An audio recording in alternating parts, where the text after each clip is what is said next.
This time, now move that we enter into executive session with Mr. Dorothy and Angela Stahlbaum. Is she here? Yes, hi. Enter into executive session pursuant to the exception for matters which would be deemed privileged in the attorney-client relationship under the Kansas Open Meetings Act, and the open meeting will resume at 7. Second. Bill is seconded. All those in favor, please say aye and raise your right hand. Aye. Motion carries 4-0.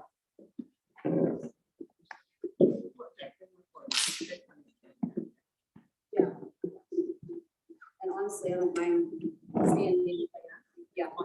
Right.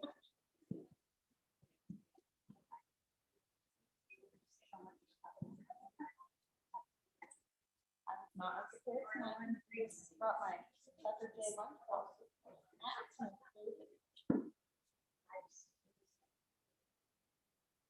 What?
I'm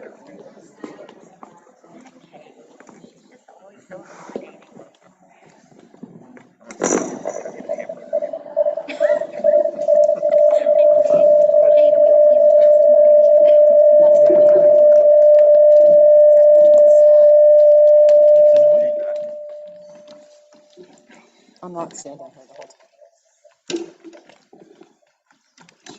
You see how good I am with tech? Shut that down.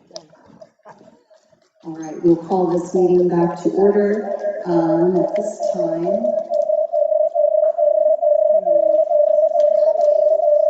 may I have an approval of the consent agenda, please? So moved. Is there a second?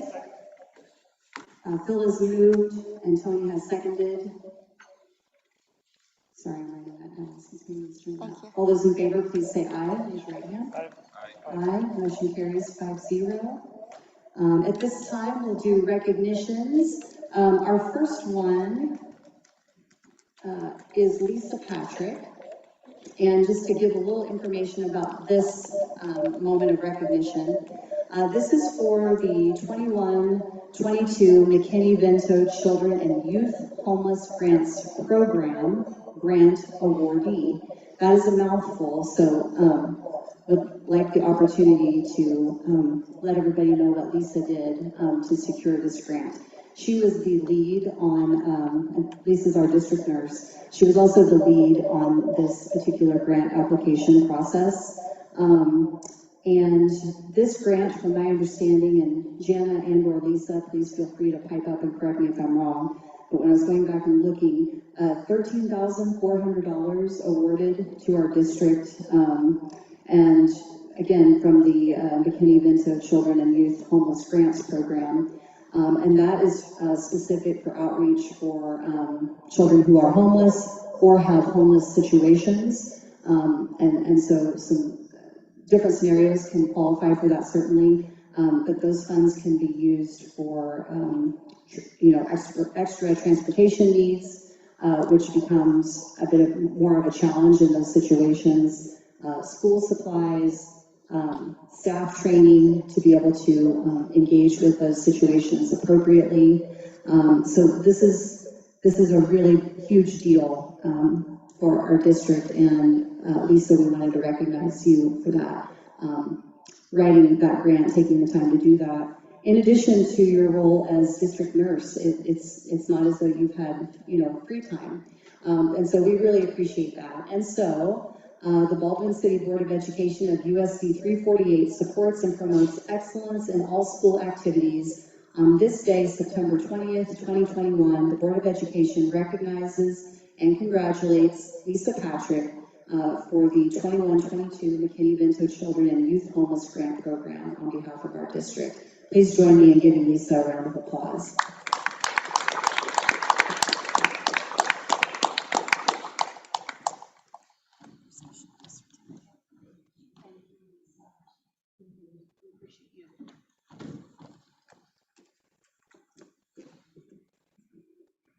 The second one I have here is to the VHS Booster / Bash Committee. This is a group of ladies who have planned the Bash last year during the pandemic, although limited as it was. This year, we're determined to bring it back in full force. Spent their summer working on that. Brought back a lot of old traditions, but also continued with all the things that the community has come to love and appreciate. We wanted to do a special recognition for this because, one, it isn't just a school activity. It truly is and was a community activity with engagement from a lot of different stakeholders. Thanks to our chairperson, Kim Harvey, and crew. The Lions Club was involved with cooking. We had Stuart and Rachel, our band and choir teacher at the high school, bring back the playing and singing of the school song, which was done both during the Bash Pep Rally and then again after the game with the students' arms wrapped around each other. It was awesome. The parade, Patty Lenny was so helpful with that, with the cheer team. The dance team, for this year, the first time ever, our culinary teacher at the high school and her students made all of the side dishes for the bash. So there were just a lot of different groups involved. We had student volunteers from the cross country and the wrestling team working the kids games, and on and on. We had local businesses who were very generous sponsors, local stores, Arrowhead Hardware, the Nook, Baldwin City Market, were sites for selling T-shirts. So this really is, it's an activity that takes months and months and months to plan and then to pull off. And as I said, was not just great for our student body, but also for the entire community. And it doesn't just poof appear, it takes a lot of work. So definitely wanted to recognize them. The proceeds from the bash then, doesn't just go towards the football team. The Booster Club is for all student organizations and teams, and assist in the funding for that. So it's a really, really big deal. And after having a really weird year last year, to be able to come back and do it this way, felt like that deserves special recognition. So Phil, I'm going to be sending this home with you. The Baldwin City Board of Education of USD 348 supports and promotes excellence in all school activities. On this day, September 20th, 2021, the Board of Education recognizes and congratulates the Booster Club Bash Committee, which again was led by Kim Harvey. So please join me in giving them a round of applause for a job well done.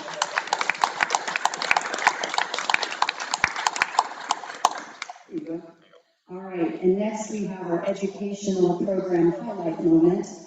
Dr. Craig Perry is going to set that up for us, and we will celebrate that particular thing. Thank you, Jan. Hey, since we're talking about project-based learning later tonight, we thought this would be a good time to bring in the journalism program. Also, that Coach Harris is not coaching wrestling right now, so it's a really good time to give him some free time. So, with that, our journalism program is part of our career technical education program. And career technical education programs are very project-based, so they really use a project-based approach in everything they're doing in the classroom. So this is a nice fit for what we're doing with project-based learning, and then also just a nice approach to get kids some real authentic learning. So with that, I'm going to turn it over to Mr. Harris. Thank you. She asked that I come and talk a little bit about the journalism program, and I appreciate the opportunity to do that. It's a lot of fun teaching the classes. You get a lot of fun kids that take the classes, and they tend to be really just involved kids that are kind of excited to be there and have a lot of fun with it. It makes teaching a lot of fun. The classes, this is my 23rd year at Baldwin High School, 26 teaching journalism.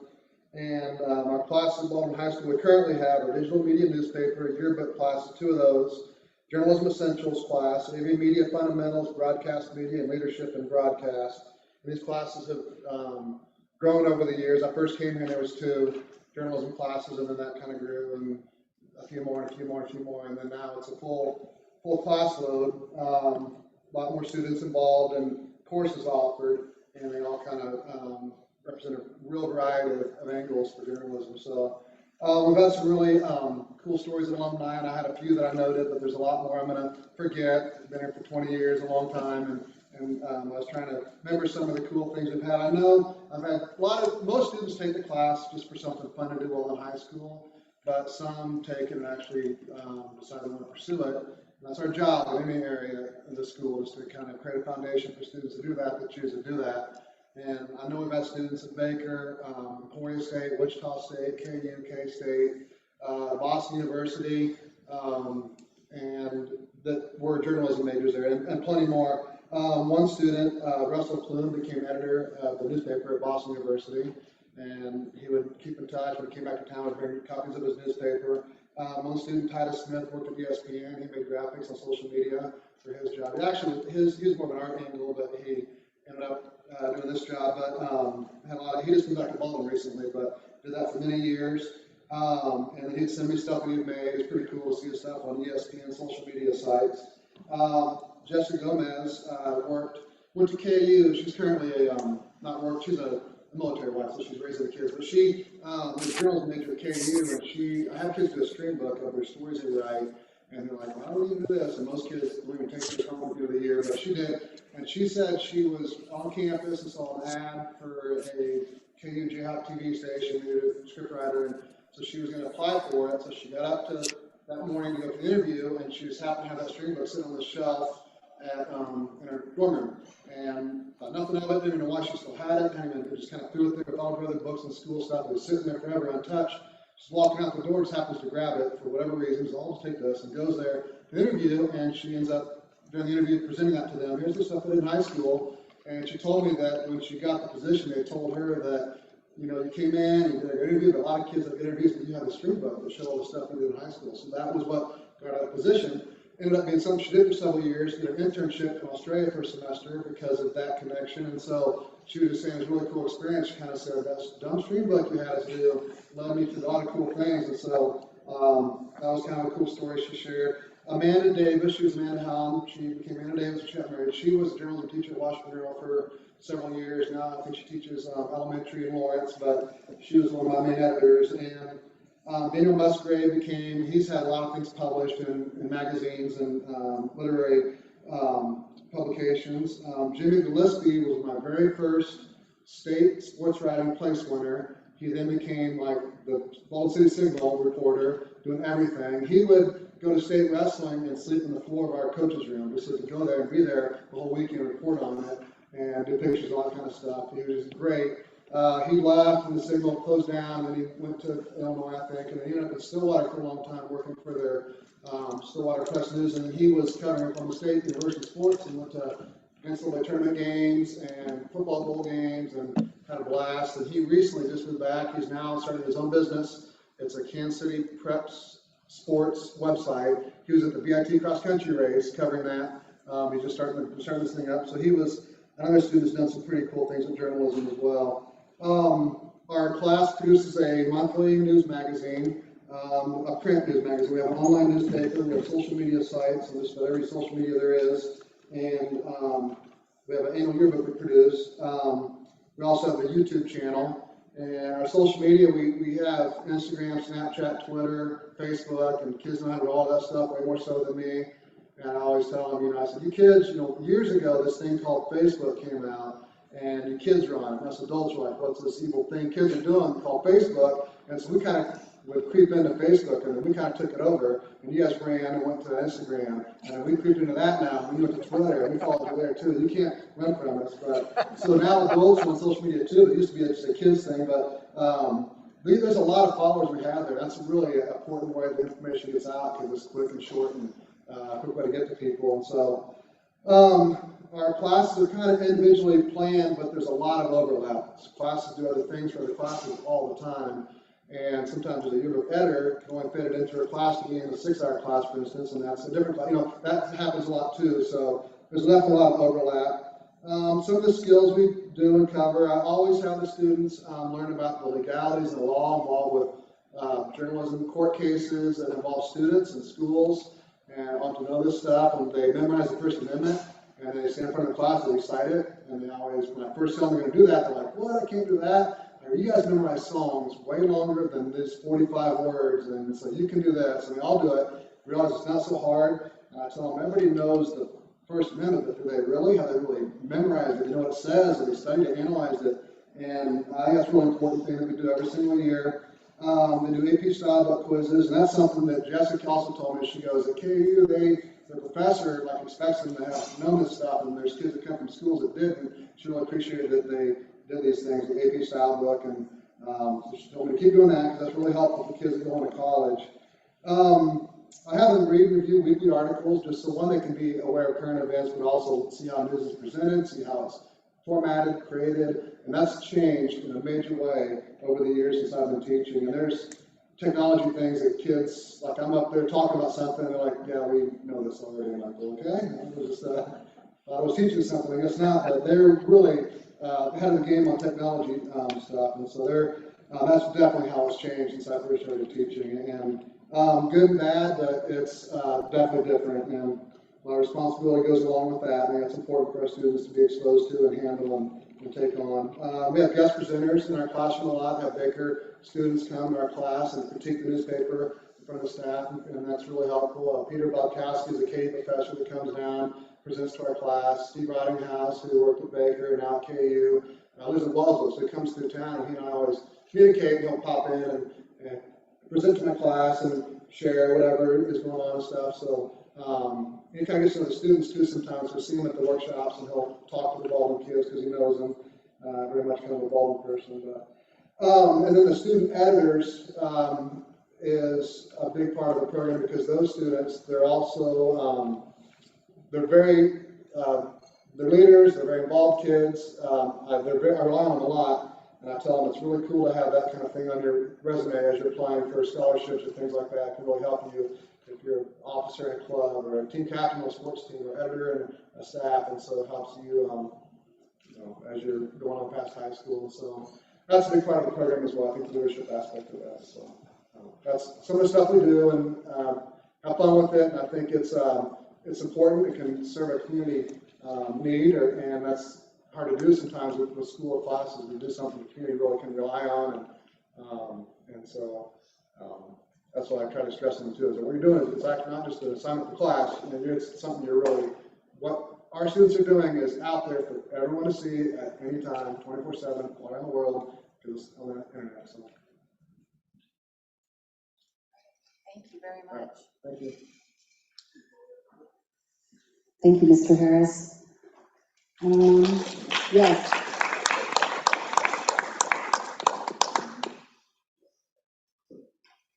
All right, at this time, we will move towards public comment. Public comment agenda item is the time for any student, patron, or staff member to have an opportunity to share topics of interest or just make a comment to the board. This is the only time during the meeting that a person can discuss an item with the board and share their opinion. Generally, the board does not respond to topics shared at this time, inasmuch as no background had been previously obtained, and it is not advisable to address situations without all the facts. The board can really only speak when they vote. If a board member responds, it is only that board member's opinion, not the board as a whole. Audience comments may be relative to any agenda item, whether or not they placed it on the agenda, or it may be on any topic of their choice. This is not a time to discuss specific personnel or student matters. Audience comments are limited to a maximum of 5 minutes. Also, if a delegation of persons comes to discuss a single issue, every attempt should be made to avoid redundancy and have each person state only new facts or new perceptions during their allotted audience time. So at this time, we will open it up. I'm going to let students go first. If there are any students here who would like to speak, I thought so, because at 7:30 we will need to stop what we're doing and go to our revenue neutral rate hearing resolution time. So, Mr. Cox, if you would like to go first, you are welcome to do so.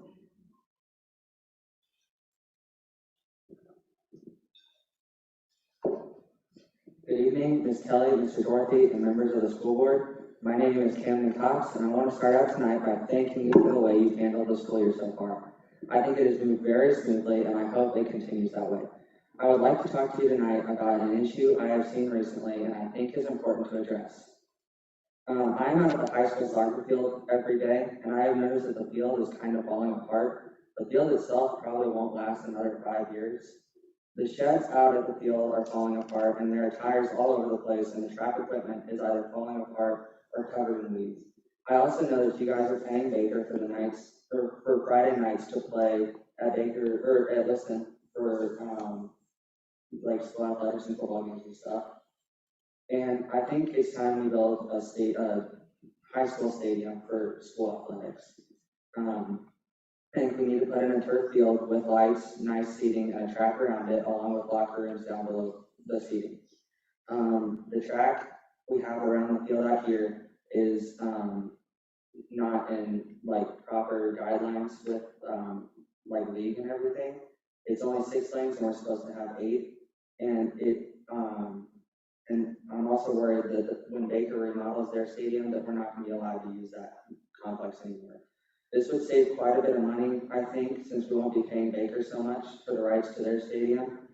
And we can have the field be able to use by football and soccer, both junior high and high school, and we can put in an 8-lane track around the field so we are in regulation with league rules, so we can host both junior high and high school track meets. Another suggestion is doing natural cork infill on the field instead of rubber infill. For one thing, I did some research and I found that this infill is less than half the price of rubber for 2,000 square feet. Another issue with the rubber is that on a hot day, it usually adds about 10 to 15 degrees of the actual temperature. And considering boys soccer and football starts during the summer, and girls soccer and track both in when it's almost summer and getting really hot, the cork would be better for the temperature. Another thing we would need to try to do with this field is build it facing north and south. I was out at the soccer game last Thursday, and since the field faces east and west, the goalkeeper could not see anything that was happening the entire half. He was facing the sun. So there's what I think the stadium would need. Another benefit of this would be that you guys could add baseball fields and tennis courts and make this a complex for all school sports for the most part. So now that I'm done talking about everything the stadium would need, I would like to talk about some of the benefits of this. The first big one is that we won't be paying money to bakers to use their facilities. I know at first this might be a bit pricey to build and maintain, but after a while, this will end up saving us quite a bit of money. Another thing is the lights. For most sports, it is played so JV teams play first and varsity teams play the second and bigger game. The second game would be later because of JV having to play before that, and so there would be a bigger crowd for our varsity teams. It would also help coaches get their players ready for games and allows coaches to watch the other team before the big game and get an idea of strategy. I think it's unfair to our varsity teams that they can't really have big crowds at their games out at soccer right now because they don't have lights. And I was just out there, and the JV game's going to get cut short because of no lighting out the field right now. And so I think it would also be good for football. I know they like to play under the lights, and that's a big Friday night thing for a lot of people. And then track, most track meets are going to run late, and this way we're not rushing in, and we have lights out at the field. Another thing would be seating in locker rooms. I think we need to invest in either nice seating or at least large bleachers that can seat a couple hundred people. Many parents would like to watch their kids compete in athletics, as well as other students who turn up to watch the games. We need enough seating to accommodate everyone who comes.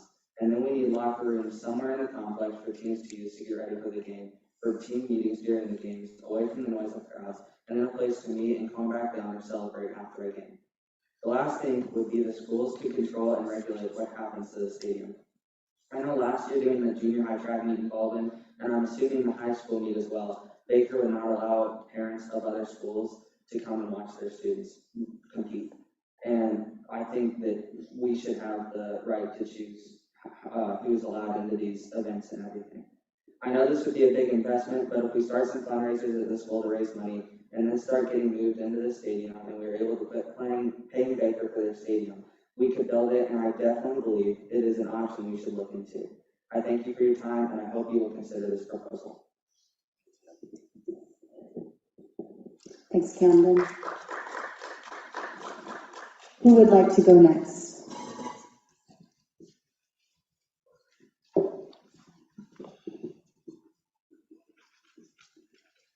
Hello, my name is Matthew Gunther, and I am a proud student of Baldwin Junior High School. Go Bulldogs. However, I would like to address a major problem in my view. Now for a middle schooler, you will probably expect me to say, hey, our lunches should be longer, which I'm not opposed to, but that is not why I'm here to speak before you. My problem is a severe one, COVID-19. Now this is most definitely the most controversial subject ever for my lifetime. But I would like to go deeper than that. Masks. This is what I am here for. Now, before you look upon me with eyes full of judgment, I would like to say I'm a student, and this is my experience that you have controlled for so long. Now I would like to speak against this injustice. Please, have your child wear a mask. It's not that bad. I do it every day. Now, reach into your heart to help protect me, my friends, my family, and my friends' family. Stop and think, is it really that bad to wear a mask, to cover your face? Just for once, listen to my first-hand experience. My class acts like COVID never happened, and it's still not happening. Some of my friends and classmates have actually been 3 to 2 inches to my face. It scares me, and if it does not scare you, then so be it. But I would like to have one request. Please make it a requirement to make masks a part of all your lives again. Thank you. Thank you very much. Are there any other students? Okay. Megan, did you have any students that submitted something to you? Okay, they didn't end up doing that. Okay. All right, who would like to go next?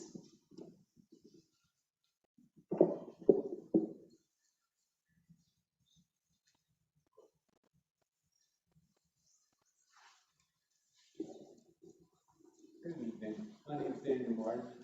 Just get comfortable there. I brought a gift for the board. It's a gavel for you, Ms. Smith. So you don't have to shout or scream or do anything. Just be call for order. Call for order. That's all a chairman is supposed to do. So it's a nice gavel. It's hardwood and it works, right? Order, and order will be maintained because public speaking gets rowdy. Democracy is rowdy. It is. It should be. You know, and it's really not your position to moderate or have an ongoing narrative about what's going on. And it's certainly not your position to decide who gets to be rowdy and who not. Anyway, I brought the gavel. It's a nice gavel. It's a gift to you guys. I thank the young man for speaking. I wish that he could show us some evidence that masks actually work. I think that would be a good school project for all of us, where we assemble some evidence and say, look, here's a study from Denmark. Here's a study from there. I can show you a study that is just a thought experiment, and it's very simple. You look at entire states of Florida, Arkansas, Texas, where no masks have been worn for the last year. And there is you would expect that COVID would be running wild there, wouldn't it? I mean, it'd just be a crazy uproar, but it's not. It's no different than here. Is that not empirical data? I mean, it's just what it is. This is politics. Let's face it. You want to enforce your political ideology on other people, and you're using these little kids. I mean, Mrs. Schiffelbein, you said you had a hard time sleeping at night, but you felt better now that you researched it. But in the same meeting, a young woman told you that, yes, it depresses me and my friends. It gives me acne, all these other negative aspects to it. Okay, masks don't work. We know it. So fine. So fine. You're going to enforce your political ideology on us using these little kids. And basically, okay, that's the moral issue. The matter of whether it affects a kid's education. If you're an educator and you think that a kid can learn a language, a foreign language, the English language, learn public speaking, debate, all these things, with half of their face covered, half of their opponent's face covered, and their teacher's face covered. Do you believe that? I mean, if you do, well, it's wrong, and it's provably wrong. And so these kids have been affected by this. Let's repeat this. Mr. Dorothy, I asked you many times to send the full report to all parents. You still have not done it. Ms. Smith told me that you couldn't do it for reasons of privacy. I don't think that's the case. Is that still the case, or is that just a lie? Is that just ignorance? Because you talk to parents and you say, half of our students are failing. That's a horrible thing. But parents say, well, I don't know. I didn't know that. My kid's doing okay. Well, theirs aren't, and that's what you call transparency, right? You show the people the data. Okay, what we're going to see if this mask mandate continues for these little kids, there's going to be, Douglas County is a black hole that's just going to fall through and say, these kids are not going to be up on par with the rest of the kids in free states and then in the rest of the party campus.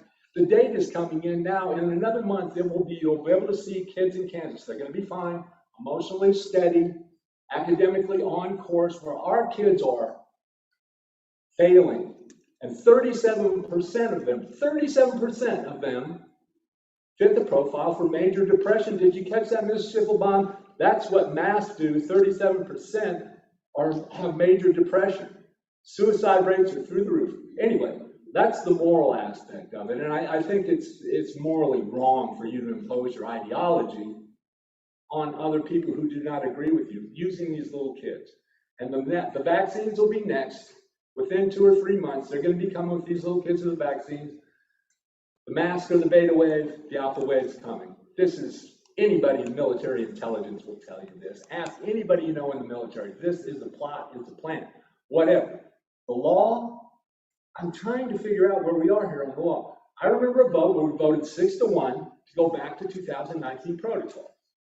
That was correct. I am living in the same world there.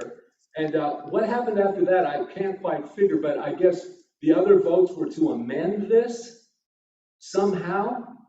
I don't know. I guess you can't answer. It was to amend somehow, but that 10 pages, you know what it reminded me of? It's like if you see stroke victims that have left hemisphere bias, that's what that document reminded me of, because it was just completely defied English grammar in sentences. And it just looked like gobbledygook, like we go, it says here, anyway. This is Senate Bill 40. We're gonna pause time, whatever time he has left, we'll come back to that. It's 7:30, so by law, we have to move to our By budget law. hearing. That's right. Yes, that's right. That's If right, by law. I had my gavel, Oh, I wish tap you it. did. I thought you were born with one in your hand. Okay, thanks so much. How much time does Mr. Martin have left? Okay, so you'll have 13 seconds when we're finished with our public. Or use, it's okay, you don't have to use them, I'm just being honest. Go ahead, Ms. Frick, with our budget hearing. Thank you. Okay, our first hearing tonight will be the revenue neutral rate hearing. And I did want to explain that just a little bit before we get into the public comment portion. This year,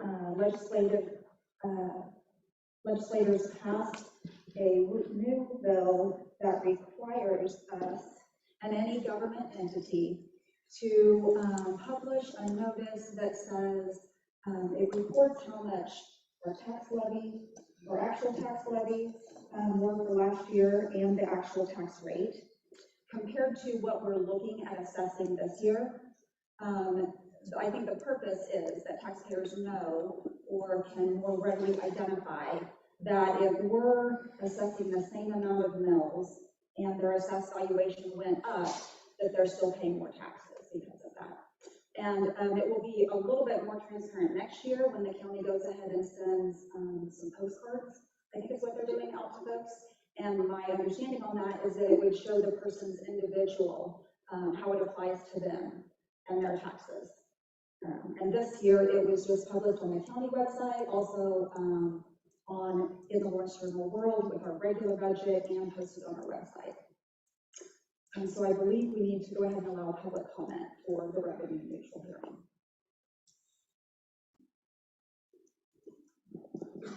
Is there any public comment at this time?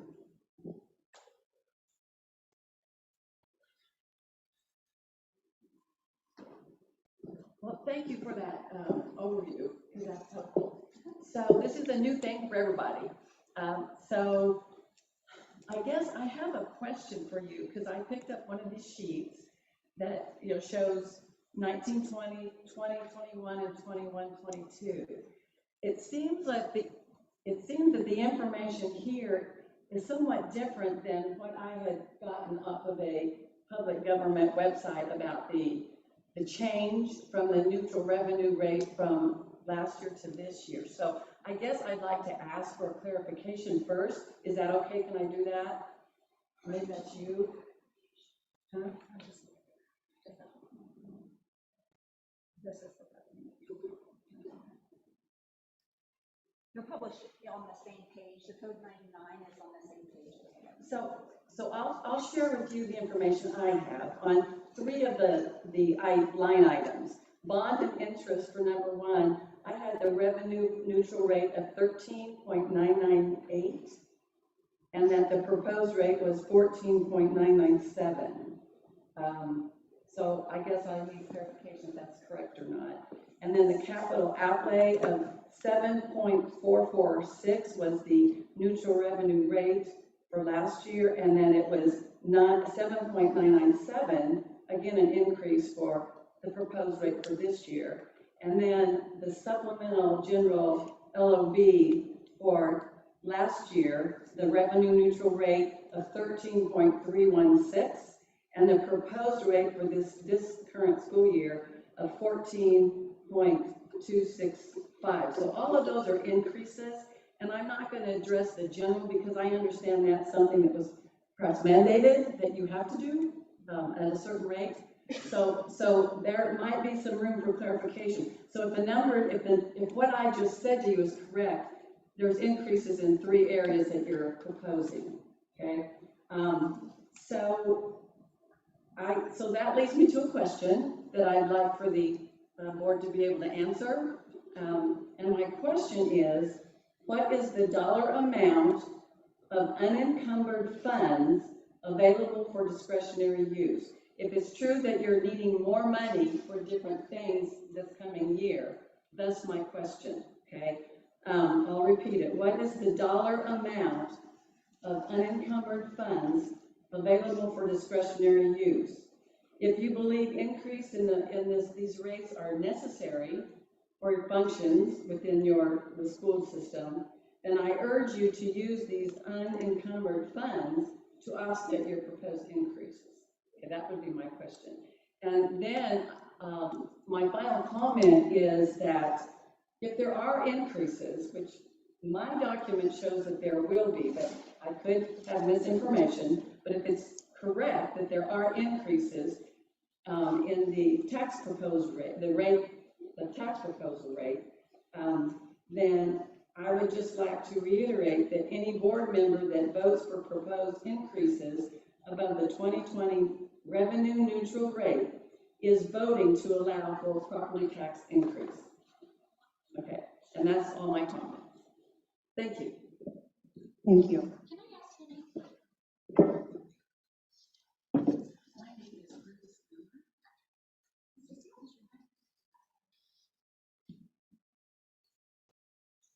Hi, Marie Taylor.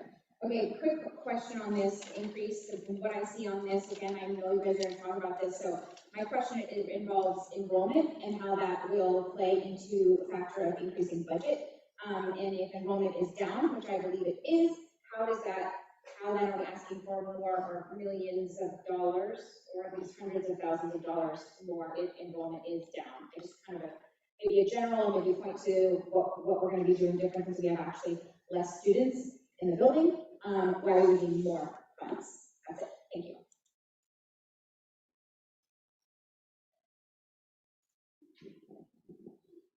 Thank you. Is there any other public comment?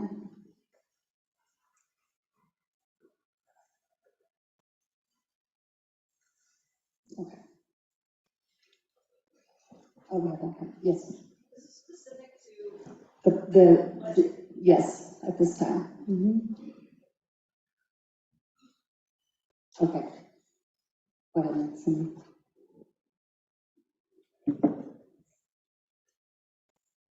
Okay, and so on the revenue neutral rate, it goes by fund and it reports how much our estimated tax mill is that we have published, and how many taxes, how much in taxes that would bring in.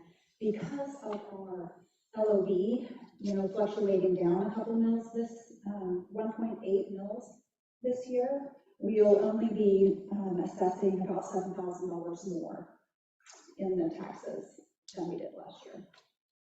So we asked for an approval on the revenue tax rate to exceed the revenue tax rate. Are there any questions before I read the amendment or the resolution that goes with that?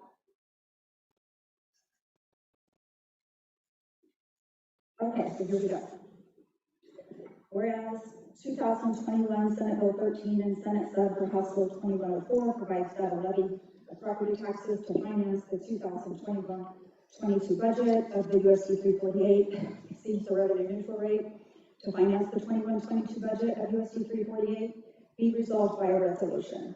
Now therefore be it resolved by USD 348 that the 21-22 budget with a levy of property taxes exceeding the revenue neutral rate calculated for 21-22 as adjusted pursuant to 2021 Senate Bill 13 and Senate Sub for House Bill 2104 is hereby adopted for the following funds.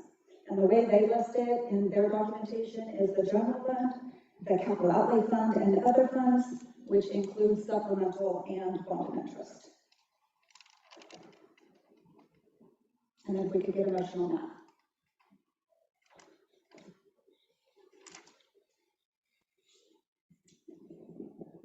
I move we approve the resolution as presented.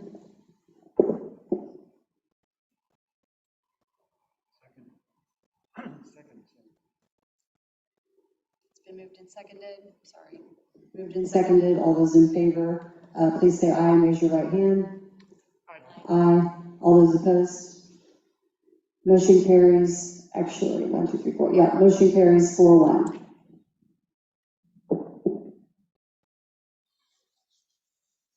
And then we'll have about 5 minutes before the budget hearing. Yes. So we can circle back to regular public comment. since that's where we are in the agenda. Mr. Martin had a little bit of time left. If you want to finish, you can. If not, that's fine too. Yeah. We want to keep it fair. Please let me finish. It's just a paragraph. It's from SB 40. It says, during any such disaster emergency, the State Board of Education, the governor, the Department of Health and Environment, a local health officer, a city health officer, or any other state or local unit of government may provide guidance, consultation, or other assistance to the Board of Education of a school district, but shall not take any action related to such disaster emergency that affects the operation of any school or attendance at such school district pursuant to paragraph blah, blah, blah. That's the law. It's in force. You are not abiding by it. Thank you. Thank you. Who would like to speak next? Although, how do we do this procedurally? Because there's only 4 minutes now, and I'm either going to cut somebody else's time and they're going to have to come back, or we'll just hang out until 7:45. If you want to go ahead and come forward and initiate your public comment, you're welcome to. You'll still get your full time. But at 7:45, I will have to stop and come back to the resolution. So.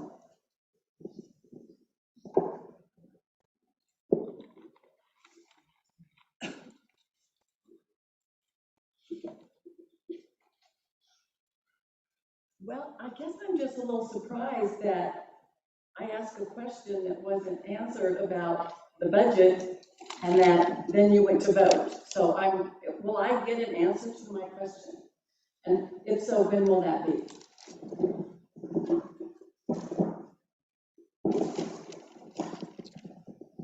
So with public comment, we don't have to respond. If any board member would like to respond, you're welcome to if it's part of the discussion later on under miscellaneous. But public comment doesn't require a response But it was a from hearing us. and I didn't get a response, so. And those are the rules. What's my choice? The rules of public comment are that you get to make comment, and then we actively listen to that based on the research we've done prior to coming to the meeting and taking our vote. But we're not beholden to responding to public comment. It's a time for us to listen. And you were heard through your full amount of time. Are you a person that I could call personally and ask Of a course. question? Of course. So noted. Thank you. 785-418-4051, or we can meet. It's completely up to you. I'm happy to meet with a patron anytime.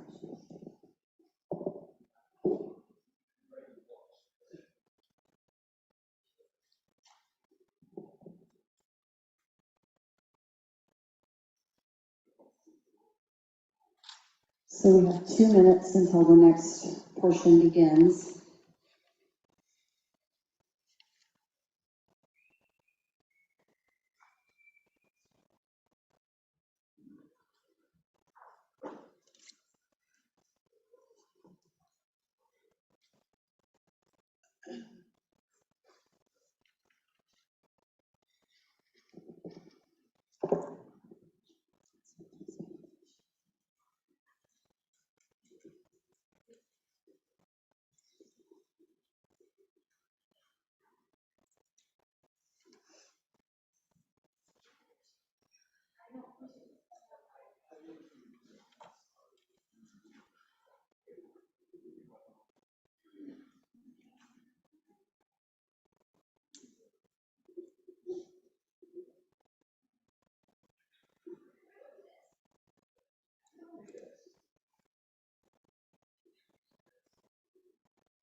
All right, it's 7:45, Cindy.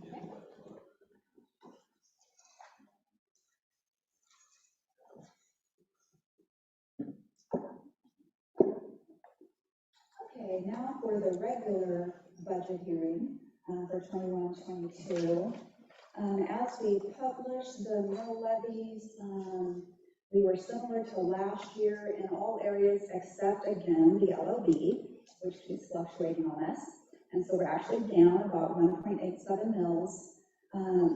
We were at a total of 57.4 and then 57.2 mils the last 2 years. So this year it would be 55.389 if you want to go ahead and approve as we published. The other option is if you want to do any adjustment to bond and interest at this time, or wait and utilize that next year when the LOB goes back up. Helen, we do need to have public comment for this one too.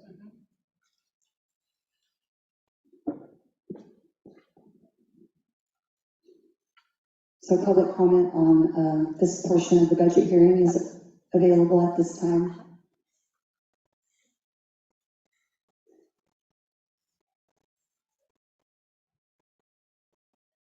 Okay. Doesn't look like anyone has public comment. Open to board discussion or questions for Cindy about this. With the LOB, with the levy decreasing, the levy decreasing, you said we could reduce a little bit in bond and interest. So, which would be about how much potentially? You know, if you wanted to go 0.5, reduce it 0.5, you'd still be able to reduce it a little bit more next year. Eventually, we'll get to the point where we need to maintain, and then we'll fluctuate just based on the LOB fluctuation. What is the disadvantage of not doing it and waiting?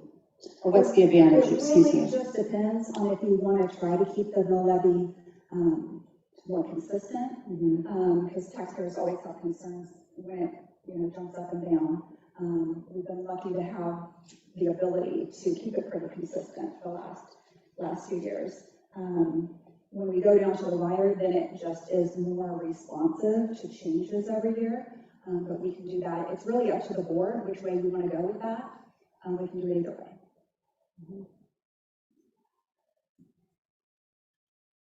Well, I like to reduce things when we can reduce things. I understand the idea of holding consistent so that there's no surprises, but I vote for things when I feel like the homework's been done and we need to have those things in those areas, and I like to reduce when we can reduce. I personally feel like we can for this one, but I would like to hear what other board members have to say, and to what degree you would be comfortable with our overall of what that would look like. Sure.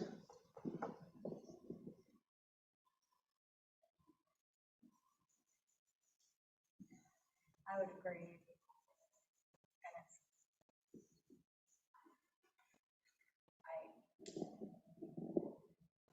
I trust and hold. I know. I think it's better. There it is. Got it. I always rely on Cindy's amazing brain and talent to put these numbers together, and it appears that we could decrease just a little and still be okay. I would be fine with that.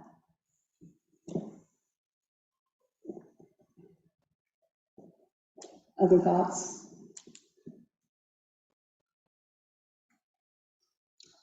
Okay, so decreasing by 0.5 is what is doable? Okay, well, I like to do what we can do. All right, is there any other discussion? Otherwise, I'm going to make a motion. I move that we approve the resolution as presented, except for decreasing the a little bit more in the bond and interest, 0.5 mils. Okay. Is that good enough for the motion? Okay. Second. Susan has seconded. All those in favor, please say aye. Raise your right hand. Aye. Aye. Motion carries 5-0.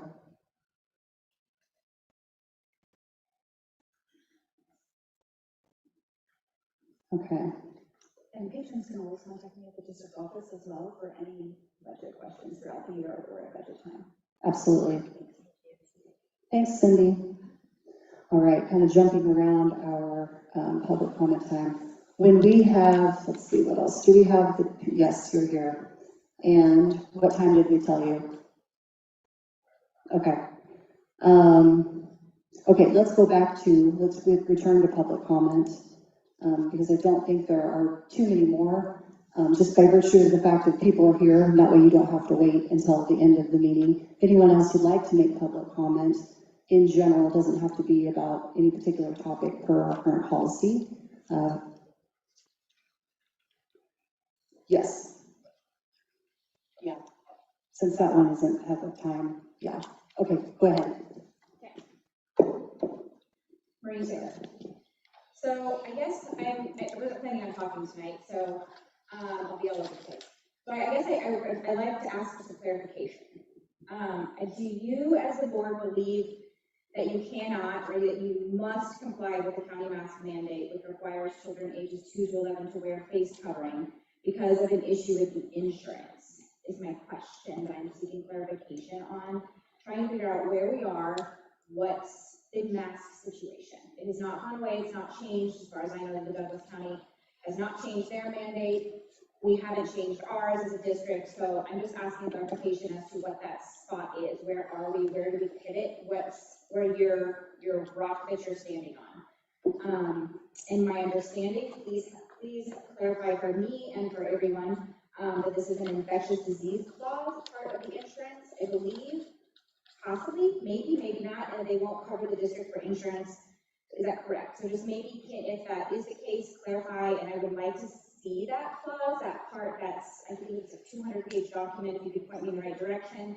But if you could verbally give clarification on that, that would be fantastic. That would help us as patrons to know where you're coming from with clarity. I talked about enrollment numbers, so I guess we've already kind of figure out where the budget stands.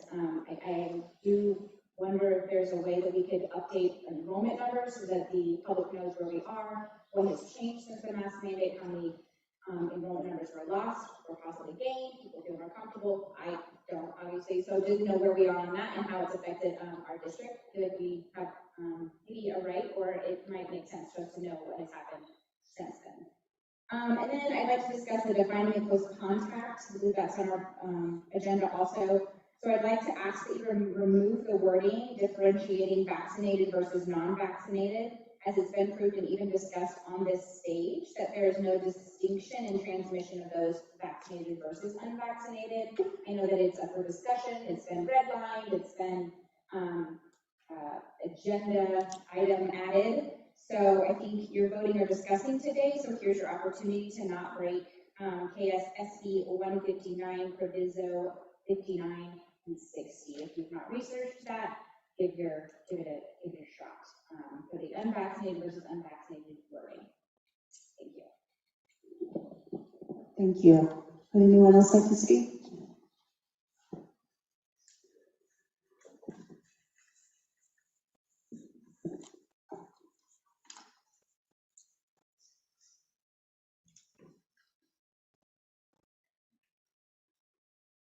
My name is Amy Adamson.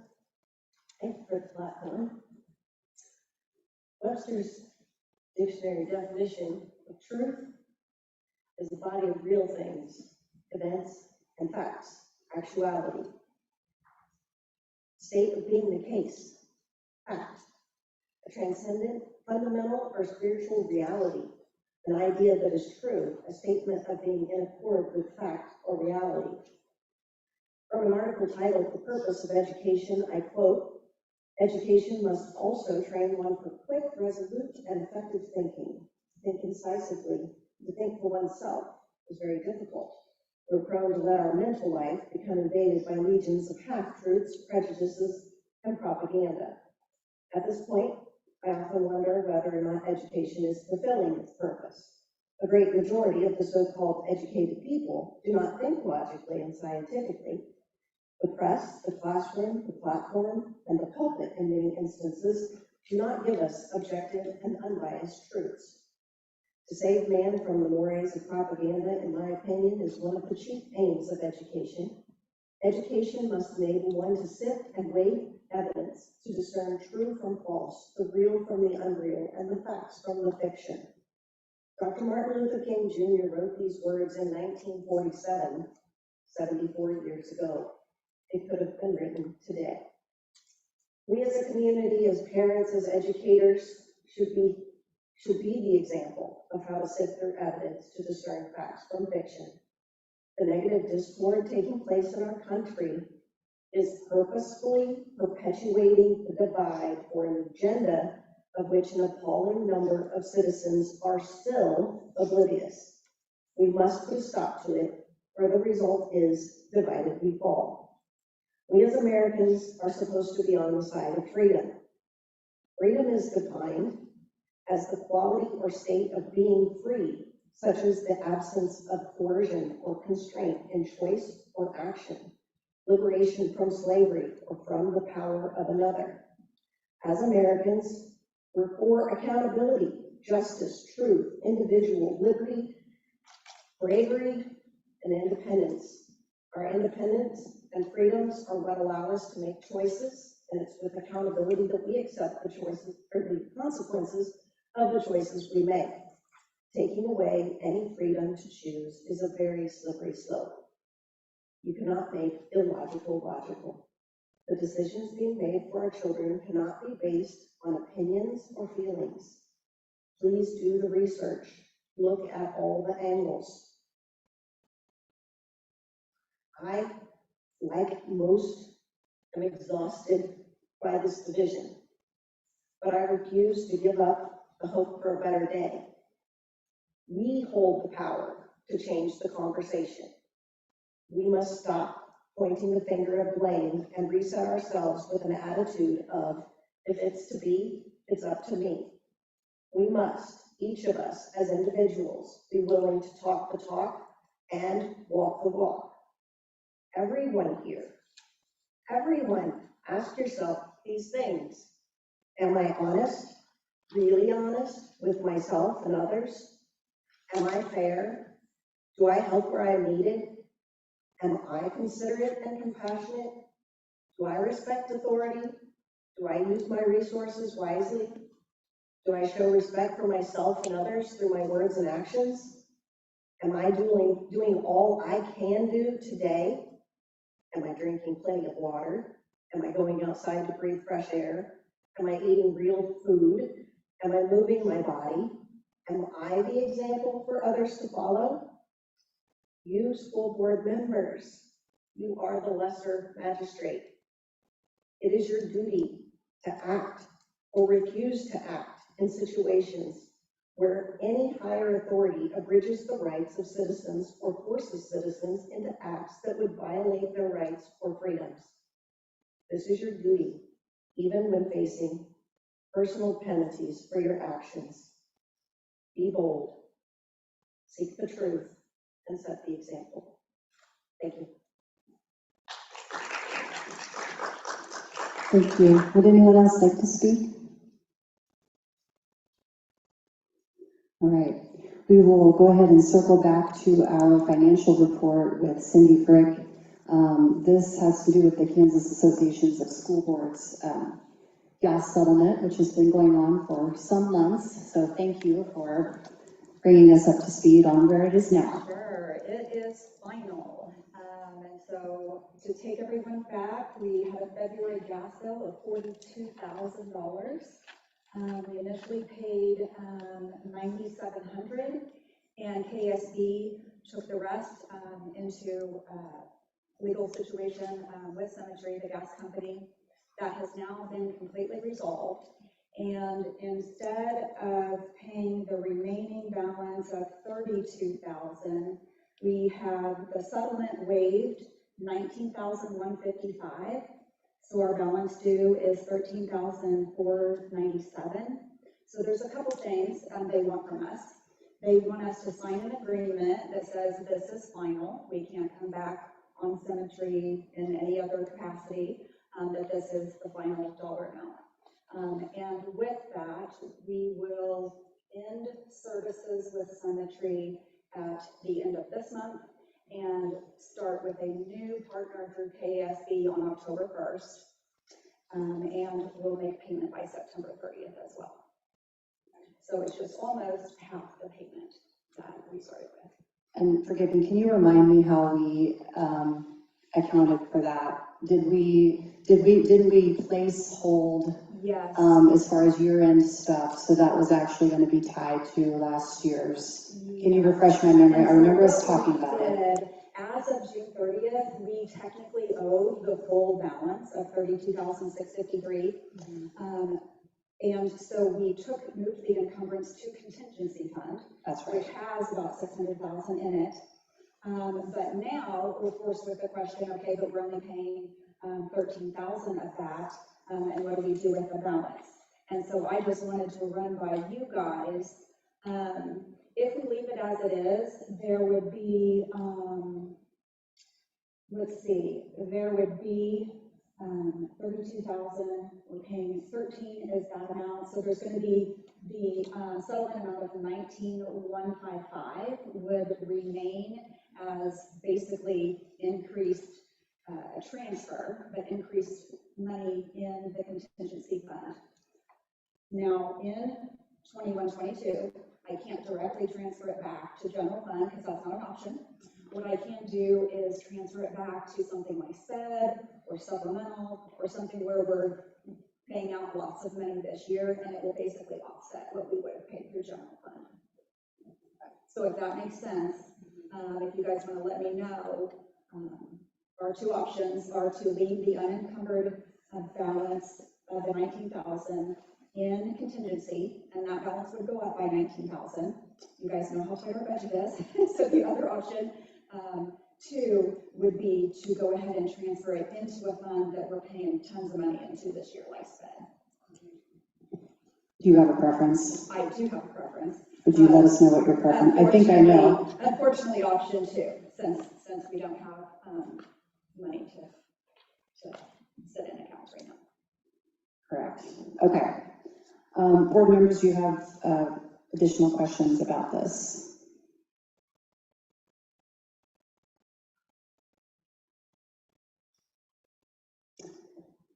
Okay, so you would need a motion. Yes. Correct. Just a motion to approve the agreement for final settlement of the cemetery February gospel. Okay, so I move we approve the final, hold on, do you need in that motion to note what we're doing with the leftover balance? Does that need to be? We don't need that as part of the settlement, okay. Part of the motion, I'm sorry. Okay. We just need it for the agreement. Okay. And to make the payment. I move we approve the final settlement as presented of $13,497. Is that correct? I don't want to say it wrong and then have it wrong. Yes, okay. our final payment. Our final payment, which will be paid in full by September 30th. Yes. Is there a second? Susan is seconded. All those in favor, please say aye. Raise your right hand. Aye. Aye. Motion carries 5-0. So the 19,155 will go into SPED. The 1955, I can transfer out of contingency into SPED for operations. We quarterly pay them $200,000 each quarter, so we just cover okay. Perfect. All right. Thank you very much. All right. Old business. This was something that we tabled from our last regular meeting, and that is project-based learning initiative.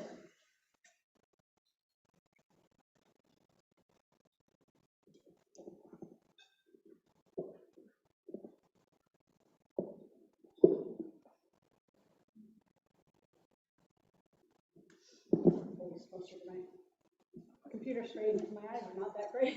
It's dark in here tonight. Yes. Yeah.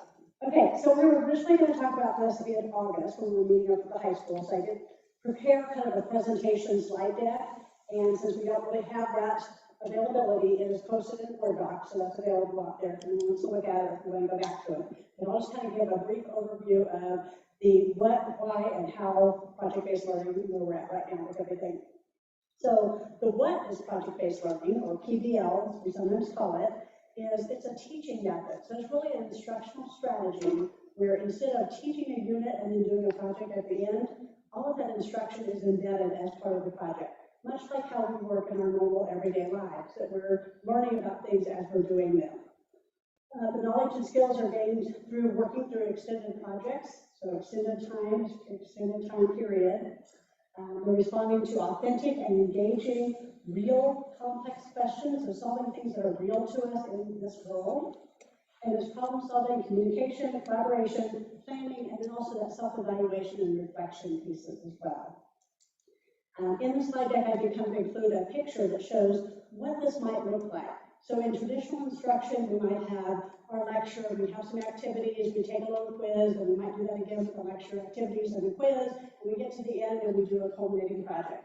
So we make our diorama, we make our posters, we do whatever that project is. And teachers have been doing this forever. So this is a normal teaching strategy.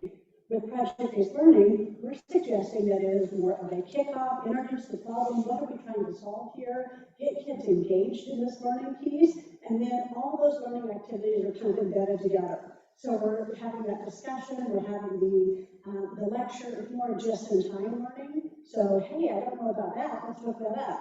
So all that, the research and those pieces are all just part of the instruction and not a separate piece. And then we do our project.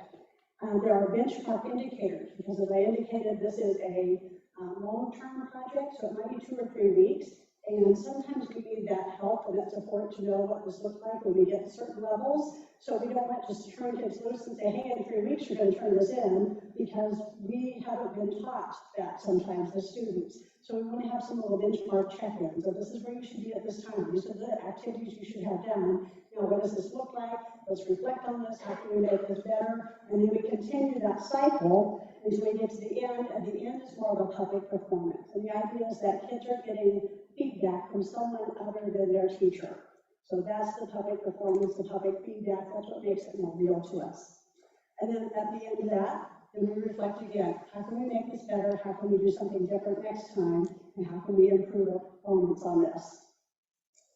I did kind of include a slide that's kind of a dessert project versus a doing project-based learning. And really, that's just showing how the instruction is embedded throughout the entire process. The benefits of project-based learning. So this is the authentic problem solving, this is collaboration, this is an authentic assessment, so it's not just taking a test, because in the real world, we don't just take a test and then go, hey, we did okay on that. No, we actually have to do something that shows that we know what we're doing. It has real-world connections, there's student voice and choice, so kids get to choose how they're going to demonstrate their learning on things. There is academic discourse, so sometimes it's learning to disagree with others. The critique of revision, also public project, and then reflection. All of these things actually relate back to our relevance goal for PISA. So that's kind of one of the big whys there, is this helps us get to making learning relevant for kids. So that's one big piece of it. The next big piece goes into the PISA goal for relationships. And that is there's such a big tie between project-based learning and social-emotional learning. And it really correlates well with the self-assessment, the social awareness, decision-making and responsibility, self-management, and relationship skills. And there's kind of a matrix in that kind of shows all the correlation between those two. And that is our PISA goal for relationships. The next big why, this gets at the assessment piece of this. This is something called depth of knowledge, or DOK. Normally in education, we talk about Bloom's taxonomy. We've heard this for years, and that's been one of the big things out there. Everyone studies that in education. Now there's a newer framework. It's actually been out for quite a while, but it's the depth of knowledge. So where Bloom's really looks at those cognitive tasks that kids are asked to do, depth of knowledge looks at the complexity of those tasks. So not just what are they asked to do, how hard is that task? And depth of knowledge has 4 different levels. Starts out with just that recall and the basic information, and goes up to kind of extended thinking. Those are the more complex thinking tasks where we're asked to really explain our thinking and why are we doing this. And when we look at the state assessments, we have done really well with getting kids to that level too. And when we dig in and we start looking at the questions and what they're asking on the state assessments, they're asking kids to do things at a 2 and 3 level. And if we're not teaching at that level 3, our kids are probably not going to get to that level 3. So the only way to get to a level 3 and 4 is through project-based learning. So that's where this piece comes back in, kind of makes the aha piece of it is we need to be practicing this every day so that makes sense when the kids are doing it with the state assessment. And this is just how we learn and what we know and just a different way of showing what we know. Did a little video in there if you want to go back and watch the video. Sometimes it's only three minutes long. This isn't something new in our district. We started this a while back with a previous strategic plan. In 2017-18, we started kind of small, we scaffolded it up. We started with 2 project-based learning units at the primary center.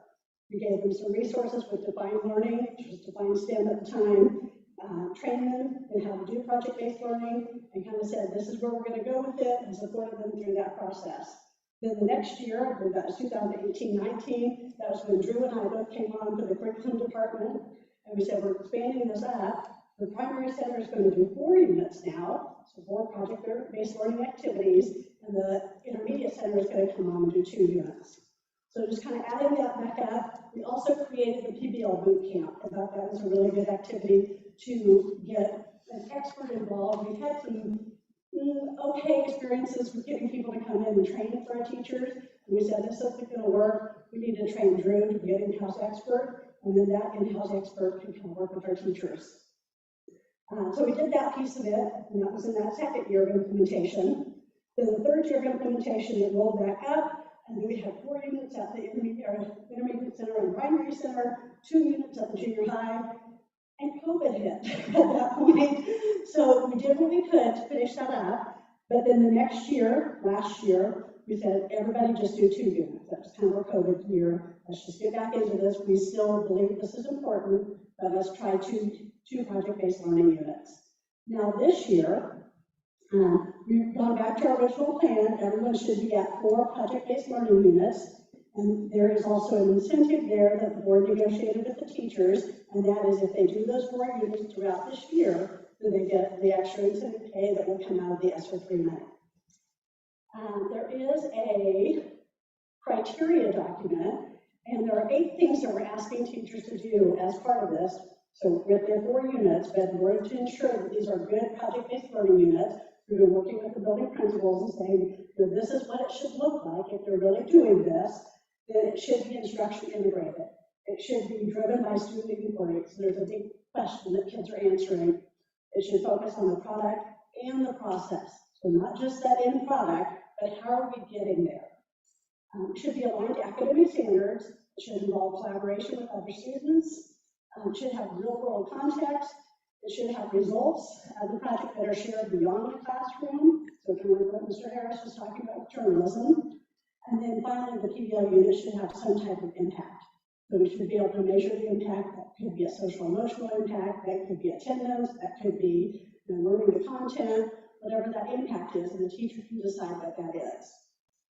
Now, with this criteria, we also set some due dates, and the due dates are not compliance due dates, but the due dates are 1, because this should be extended throughout the school year, so we don't want to get to April or May and say, oh, let's rush all the projects in, because that's not a good experience for kids. So to kind of space it out throughout the school year. So the first due date was September 14th, and that was just for teachers to submit their driving question, which is kind of a project timeline.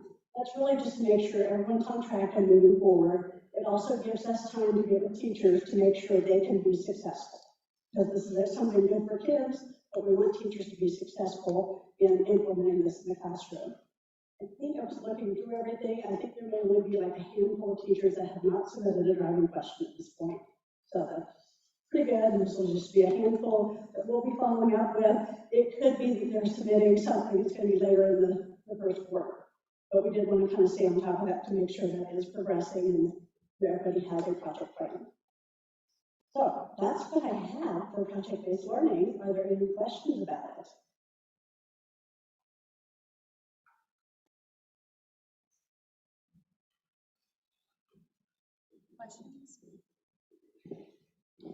One thing I've asked you, and it's related to what you were talking about, but Janet, could you talk a little bit, because not everybody knows what KISA is, and why that's important, and we have 2 chosen rubrics, and I hear all that's going to change anyways, but regardless of how it may or may not change, we still have an accreditation process that every district has to be a part of. Would you mind, while you're here, speaking to that, since it is a part of our KISA goals? Yes.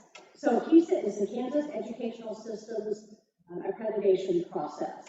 We are actually in year 5, so it was 5 years ago, because we kind of did a pause year last year. 5 years ago, we said, these are the things that are important to our community. We did several surveys, we got a lot of input, including talking to teachers and kids and community members, parents, and this is, it came out that relevance and relationships were the 2 things we wanted to focus on. So those became our district goals, and then moving forward, we've been working on those goals each year, doing some things like the student-led conferences at the junior high school level, individual plans of study. All of those things are feeding into this big plan. This is our year 5, so we will be going to the board for accreditation this year. So we need to be showing some of the things that we're doing that are helping us improve relationships and relevance. So this is one strategy. We'll be looking at some of the MTSS structures that we're putting in place to really ensure that we're on top of that progress monitoring piece and making sure we know where our kids are academically and social, emotionally, and then putting supports in place. So all those things feed into our accreditation model. And this is kind of a dumb question, but because project-based learning is so important to what we are trying to do with that, when is the next time the outside visiting team comes, and will we be able to give them updated data about where we are with project-based learning? Yes. So as what I'm thinking of our timeline, we have a new chair that came on last year during all of the events and everything. Yeah. So I believe we'll probably meet with our chair this fall, and then we'll need to have our accreditation visit, the outside visiting team visit by, I believe it's February, because I think all of those reports need to go to the state board by April. Is that correct, Mr. Dorothy? Yes. So on the right timeline. So we're kind of working on that timeline to make sure, because when the state board does that final approval at their April meeting. So with the 4 projects that are required, about 2 of those would be in the network of information to be able to share at that time. So, okay, that's what I was curious about, like where that was going to fall in our process of submitting that information. Okay. That's like one of the things they've been looking at recently is more of the program improvement. Even if things aren't working, what are you doing to do better next time? And so I think we've put a lot of things in place now that we're saying we're trying some different things because this is what our kids and our community needs. Awesome. Does anybody else have questions or comments? Okay. Thank you very much. All right. Transportation update. I believe Chris is here. Hello. Thank you for waiting.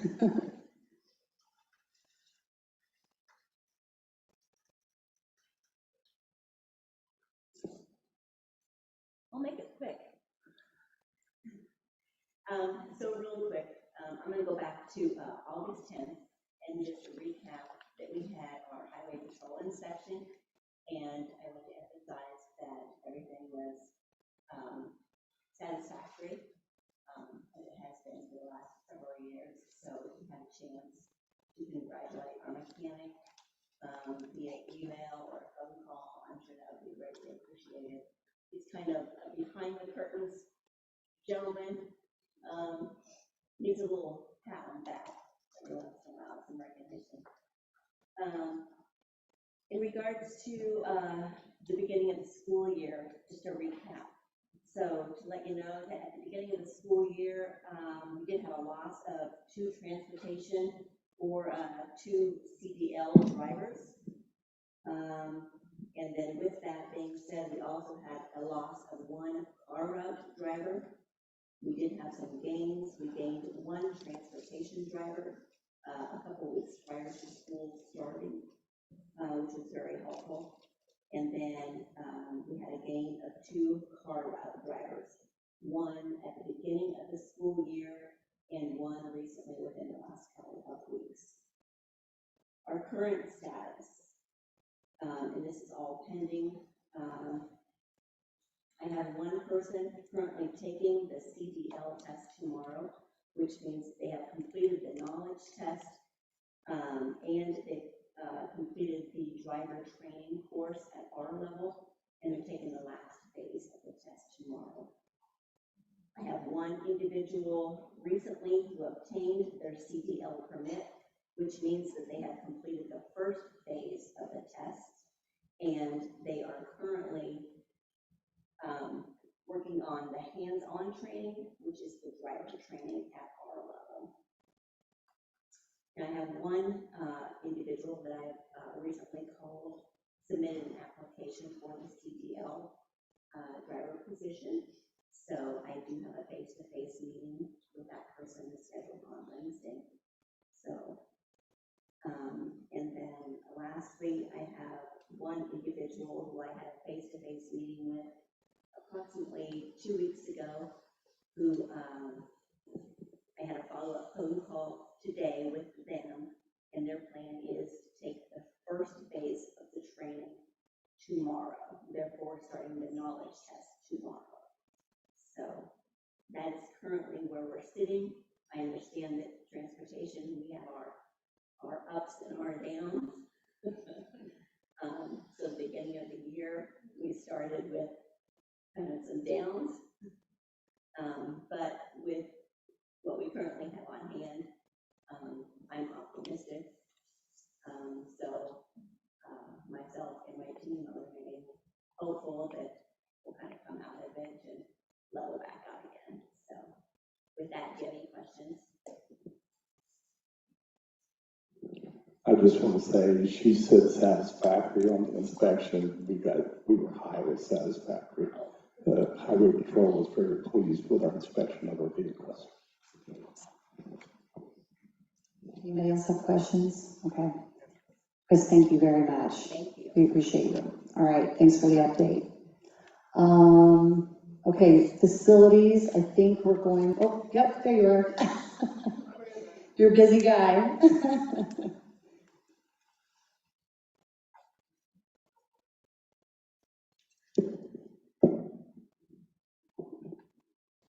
Yeah, we had a little problem with the urinal over at the soccer shed, so.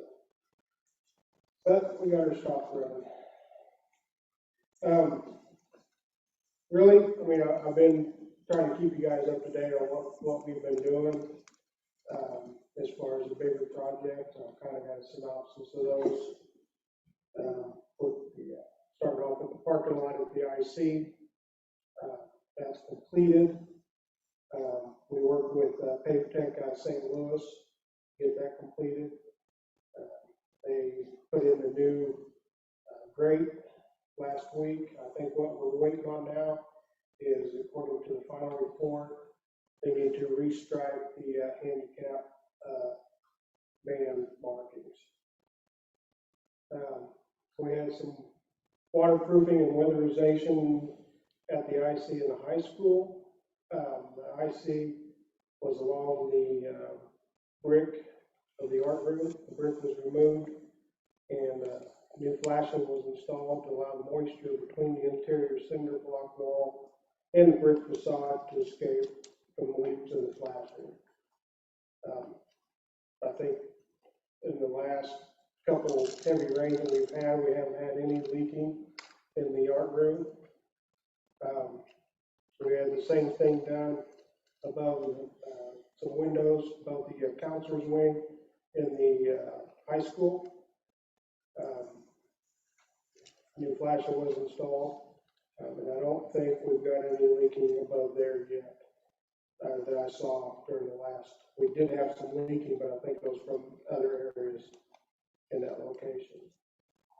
We also had some new flooring at the IC in front of the west bathrooms.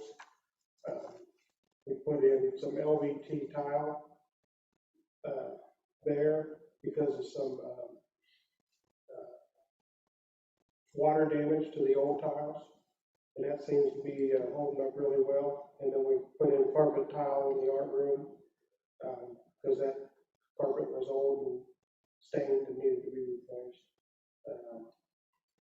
We've had a new unit, rooftop unit number 6 over at the junior high that we replaced. That was a project. All these are projects that were scheduled before I was hired. No, we got that unit on, and it's been working good. And that unit controls room 306 in the junior high. I've been asked about room 304 which was, we had something wrong with the controller in that room that was causing it to override itself. And it was, I mean, you could hang meat in that room when you got in there.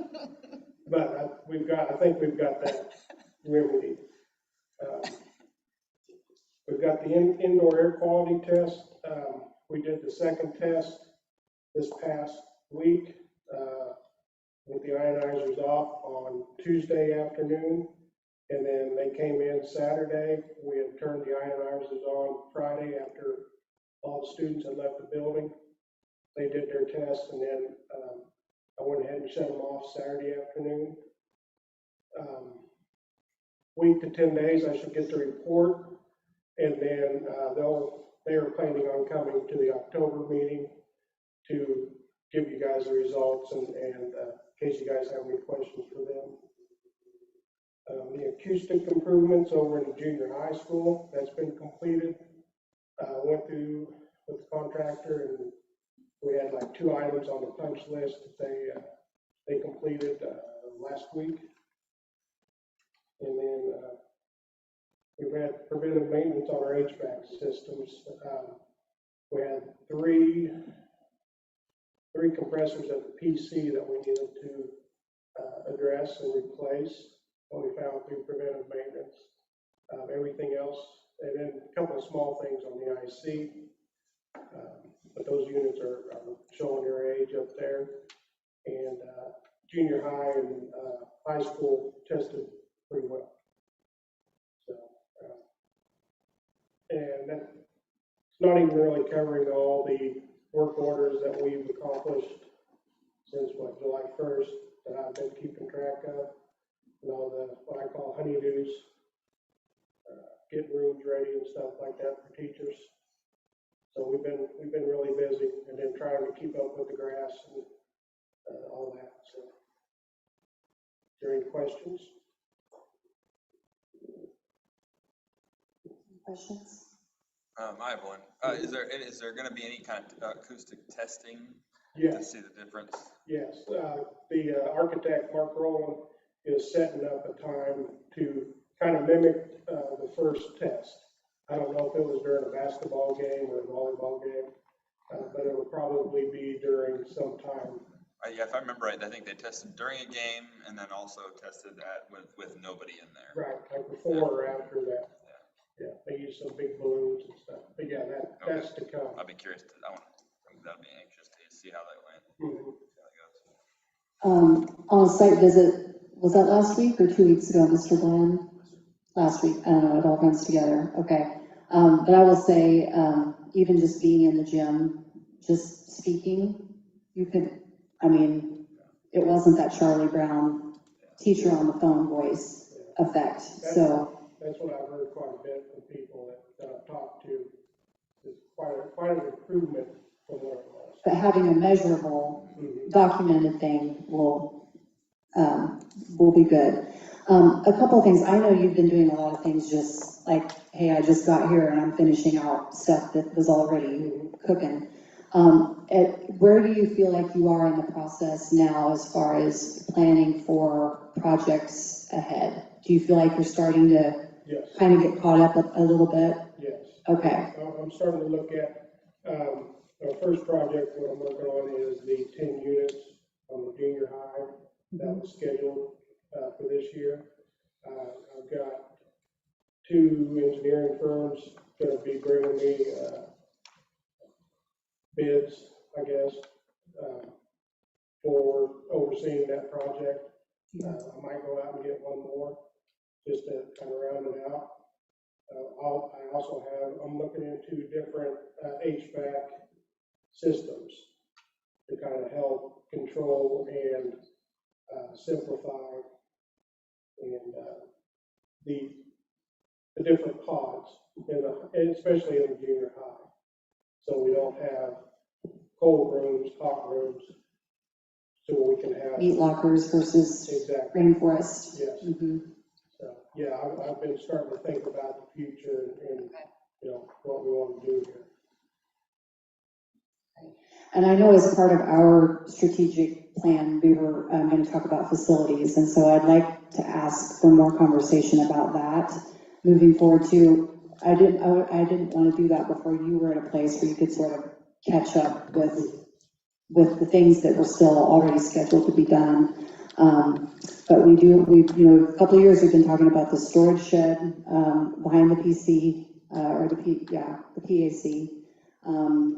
And that got punted for understandable reasons, but we need to circle back to the things that, when we had to rededicate resources for all very understandable reasons, we need to get back to this place of checking things off the list. That storage shed was one thing, things at the junior high, which you mentioned, so that's good. I wasn't sure where that was in the rotation, so I'm glad you mentioned that.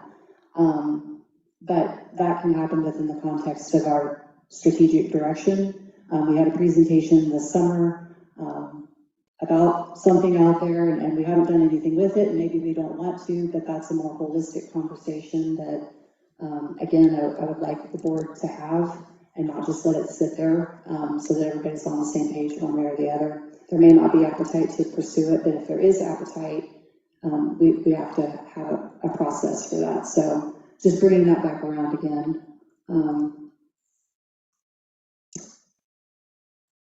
That's all I have. Does anybody else have anything? Okay, thanks. We appreciate it. All right.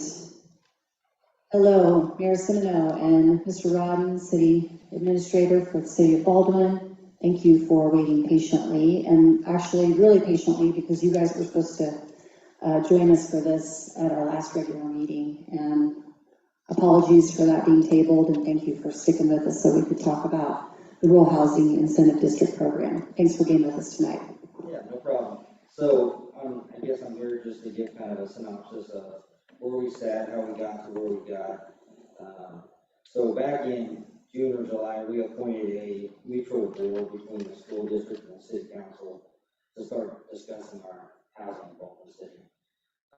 As we've seen over the last couple of years, housing prices have increased dramatically, and not very many houses are available in our community. So, and no development essentially occurring. So, Kelly and Phil were kind enough to join us on our board and to discuss with two of our council members, as well as two of the landowners that surround our community, to really find out why they're not essentially doing business in our community. And what we found out through those conversations is the developers could really go to Lawrence or Kansas City, Gardner, everywhere around us, and get 50 to 75% more for their lots than what they could in Baldwin, just because we can't command that type of prices that they can in the local communities. So fortunately this year, Kansas did recognize that the entire state, specifically small communities, had a housing issue, and then removed the population base for the Rural Housing Incentive District. Prior to this year, I believe communities and counties with more than 50,000 population could not participate in the Rural Housing Incentive District. They removed that for this year, which allows Baldwin for the first year ever to be able to take part in that program that the state offers. So that's why we formed as two of the three taxing entities that would be affected by this. We wanted to bring the school board in to start those conversations at the beginning versus the end after the council already done that work. So I guess with that, I'll take any questions that you guys might have. If I don't have the answers, hopefully Glenn does. Any questions or comments from board members? Yeah, I just have one clarification. Is that a county-wide threshold? Would you say it was 50,000? It used to be a county-wide. Okay, all right, so yeah. So Now that makes sense. kicked us out. So now Douglas County cities can participate in it? Yeah. Including Lawrence, if they want to. And I believe I heard that Eudora was looking at this program. Wellsville is looking at it. Everybody, sure, yeah. But yeah. And is that a permanent change, or is that just a temporary? Yes. Temporary thing. Permanent? Okay. So from those conversations, we have been contacted by one of the landowners who already, if we can get this approved and come up, there has to be agreements and different things between the landowners and the city, but that is already interested in annexing. I'm sure all of you have heard the changes in the county for their rules of subdividing property. So between the red and those rules on the county level, it's becoming more and more enticing, but we're still not where we have a dramatic need for affordable housing, and we spoke to the developers about that to make sure that we had all types of housing. The city did get a grant for $200,000 this past year, and that is being used to fund 2 or 3 tenants to homeowners houses that essentially it always stays in tenants to homeowners, so it allows for the people that are renting that want to buy that can't quite afford our housing prices to get in a house, but it has to be resold to another person that qualifies for that tenant to homeowner property. So we're trying to work on getting affordable housing. The benefit for us, obviously, is, you know, the majority of our budget comes from utilities.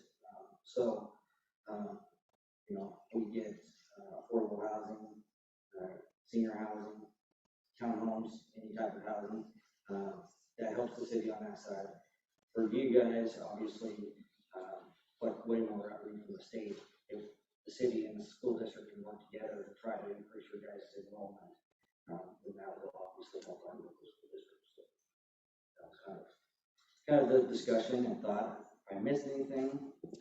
Sounds like you covered everything. I mean, yeah, there are a lot of people who want to move here, and there aren't enough. I mean, the supply or the demand is greater than the supply.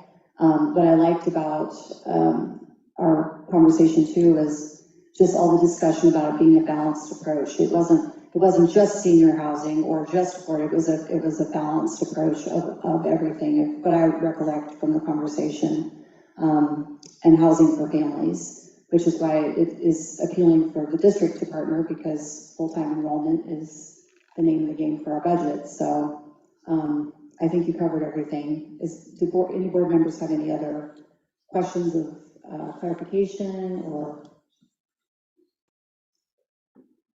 in terms of what you need from us to move forward? Do you need anything officially, or are we? I'm not clear on that piece. Not right now. Okay. I think basically we're working on the housing study right now. Okay. And collecting all that data to submit to the state. Once we do that, the city has to take some action, and then the school district has X number of days where they could come in and essentially object to this program being formalized.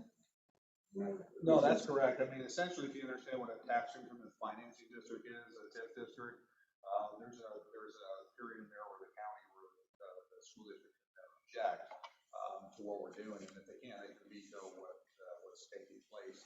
So that's really what your role there is. If you're going to say we don't want this, then you're going to do that. If you don't, there's really nothing else for you to do. We make the application, and the state will eventually pass it off, and if nobody objects to it, then it rolls forward. So you really don't have to take any action per se for this thing forward. So. Well, thank you for cutting 20 seconds. Do you have a target date for when that housing study might be done? So the housing study, I pulled the data this weekend, just started kind of writing up a synopsis of where we've been and where we came the last 2 years. I mean, the data showing that our housing prices increase and our volume of houses on the market is decreasing, obviously, because that's essentially, it's not the state told us it did not have to be a formal thing. They just wanted data from the MLS to show where Baldwin City was. And so that's essentially Well, I'm not trying to rush you. I think it's a very exciting prospect, right? So. It's been a Friday, we're in now. Right? Well, yeah, you know, I mean, I'm just trying to get a sense for how soon this initiative might be happening, because it is very exciting. Yeah, I did work on it Saturday, and then send it off to Glenn and a couple of the developers to see if, you know, if I missed some part of it when I pulled the data and kind of summarized it. I don't think we did. I think we kind of hit most of them on it. You know, and I don't really think the state's going to be too strict. I mean, they've already done their own housing study, and that's why over this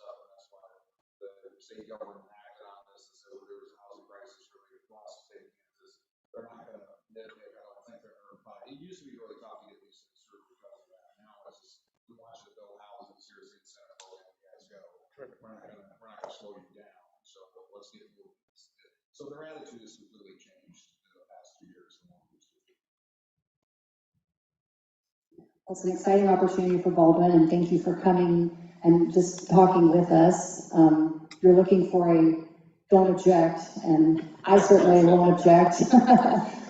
We appreciate that and what it can do potentially for our community. So thank you guys for coming tonight. All right, thank you guys for listening. All right, it is 8:41. Perhaps a 5 to 6 minute restroom break would be helpful, okay, before we get into the next part of our new business. Okay, so it's 8:41. Let's try to come back by, what, 8:47-ish? Okay, so recess until 8:47.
Goodness. Okay, so back to new business. Item 2, we have discussion of the 3 goals of parliamentary procedure. With this conversation, the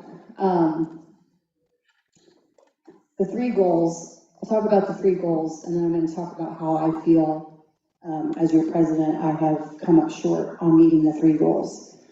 And then we can talk about what as a board we would, if anything, we would like to do about that. As an FFA girl, all right, with lots of Robert's rules ingrained into my upbringing, I would love it if the board would use Robert's rules. However, for good reason, the State Board of Education actually recommends that boards do not use Robert's rules because if there's a big difference in someone who's had experience with it compared to someone who does not, then it can be an obstruction to communication, and it can be a barrier. That's the word I'm looking for. And it can be sort of a communications advantage for someone who knows how to engage with Robert's rules compared to the board member who does not. So for very good reasons, they do recommend that you do not do Robert's rules. However, the 3 goals of just standard parliamentary procedure, whether you are officially using Robert's rules of order or not, number 1 is to ensure meetings run smoothly and attend to the entirety of the entity's business, in this case, district business. Number 2, assure and provide for the opportunity for public opinion to be expressed to your board. And number 3, promote and maintain order. So those are the 3 goals that kind of go across the board. In this difficult time in our nation and even in our community, the policy even that we have, I've not really been, I haven't, as president, I haven't really enforced it. We don't need to read that again, but even in our current policy, it says that audience comments are limited to a maximum of 5 minutes. Also, if a delegation of persons comes to discuss a single issue, every attempt should be made to avoid redundancy and have each person state only new facts or new perceptions during that allotted audience time. Full disclosure, I've paid no attention to that in terms of, other than reading it off because it's our policy, but in terms of enforcement, I haven't gone there. And a big part of that was because in a climate where I know people are very angry for a lot of understandable reasons in my mind, and feel so unheard and unlistened to in so many settings, regardless of people's strong opinions, I didn't want them to come here and not feel listened to. And so that's part of the reason why we just kind of let it go. With that, what that has created and where I have come up short is that by letting everybody say what they need to say, even if it was repeated several times over, in combination with the live streaming component and how I think that someone watching at home might get worked up, for a whole variety of reasons, I think that I've not done a good enough job at times maintaining order because I was so, truthfully, I was trying to protect people's right to speak. Name calling doesn't really bother me. I don't think it's cool, but it's not against the law. Ugly behavior, I don't think is the decorum that we want for professional meetings for our children, but at the same time, it's not against the law. And so, but I do worry that some of that willingness to try to just meet people where they are and genuinely listen also then created conditions whereby a board member was coughed on. And then you have situations where people are not even addressing the board, they're addressing the audience. And that is not part of what a proper meeting is supposed to entail. And so I can do better on that. And I think we can do better on that piece. With that, the other part that I have come up short on is in terms of ensuring that we attend to all of our district business. At our last meeting, we tabled, because of the late hour, because of the I believe it was close to 3 hours of public comment, we, as a group, decided, hey, everybody's exhausted, not fresh, we tabled 2 business items. So what I'm asking the board to have conversation about, given that we have received this public commentary guide from KASB and have gone over all the legalities of what is allowed, what is not allowed, etc. I'm asking the board to have the following conversation. One, either we make no changes at all to public comment and just leave it the way it is, but say, hey, if we have to be here till 3 a.m., we'll be here till 3 a.m., but we're not tabling any more business because we have a responsibility to make sure that we're getting the other parts of our district business done. So that's an option, and we don't need to change anything at all. If we're not willing as a board to commit to that, then the other side of that conversation is there something that we can do to refine our public comment time, to make it more efficient, to make it more orderly, etc. And that's not for me. I mean, I know our policy says I can do that, but you guys know that's not how I've done any aspect of our public comment, and I don't want to start doing that now because I think it needs to be a board decision. Either way, all I'm asking is that we attend to the entirety of our district business and make sure we're doing all the other parts of our sworn oath as far as our jobs go. With that, I guess I would open it up to some discussion about how you guys feel about that, whether it's I love 3 a.m. or I don't love 3 a.m. or hey, let's try this and do it differently, whatever. I'll just open up the floor for that. So I'll start. I certainly don't like being here till 1 o'clock, or I don't know if the latest was like midnight. So that being said, tonight wasn't bad. We didn't have to change anything. I'm with you, Kelly, on I don't really want to limit people's ability to feel like they've been heard. But I also have a real job and a family, and I'm spending time away from. So if it's going to be like this, then I have no problem keeping it as it is. But I do think that we should be limiting that, whether we limit that with a certain amount of time, followed by, if we carry over, then you do that at the end. I mean, if tonight's, if it continues to be as tonight, I would say then leave it as it is. I'll offer what I think with no criticism, Kelly, at all. I think you've done an exceptional job in a very difficult circumstance. And what I'm proposing wouldn't affect tonight's public comment at all. I just think it's not fair to the board. It's not fair to our professionals who have to stay to give us input and counsel. It's not fair to the students that those people have to serve the next day. It's not fair to the people who elected us. They have us here until midnight, 1 a.m., 2 a.m., trying to get all this stuff done. Public comment in recent months has become something it was not intended to be. In my opinion, we should ask people to sign up before the meeting starts, and we should cap it at 30 minutes of public comment. That's what I'm going to support.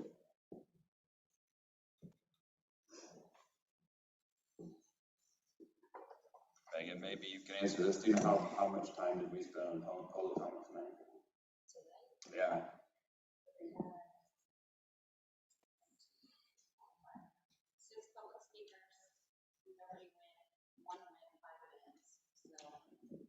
So, yeah. Is that including the budget people? Does that include the budget people? Okay.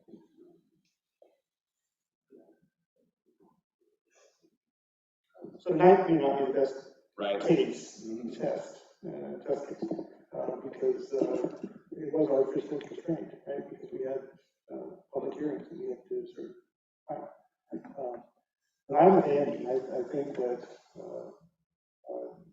just in terms of efficiency for our work as a school board, we need to put some restraints on this.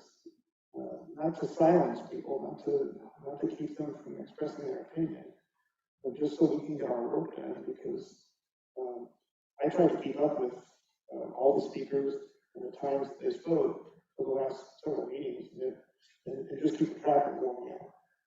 So it's difficult for us to receive that much information and to act on it in a reasonable kind of way. And we're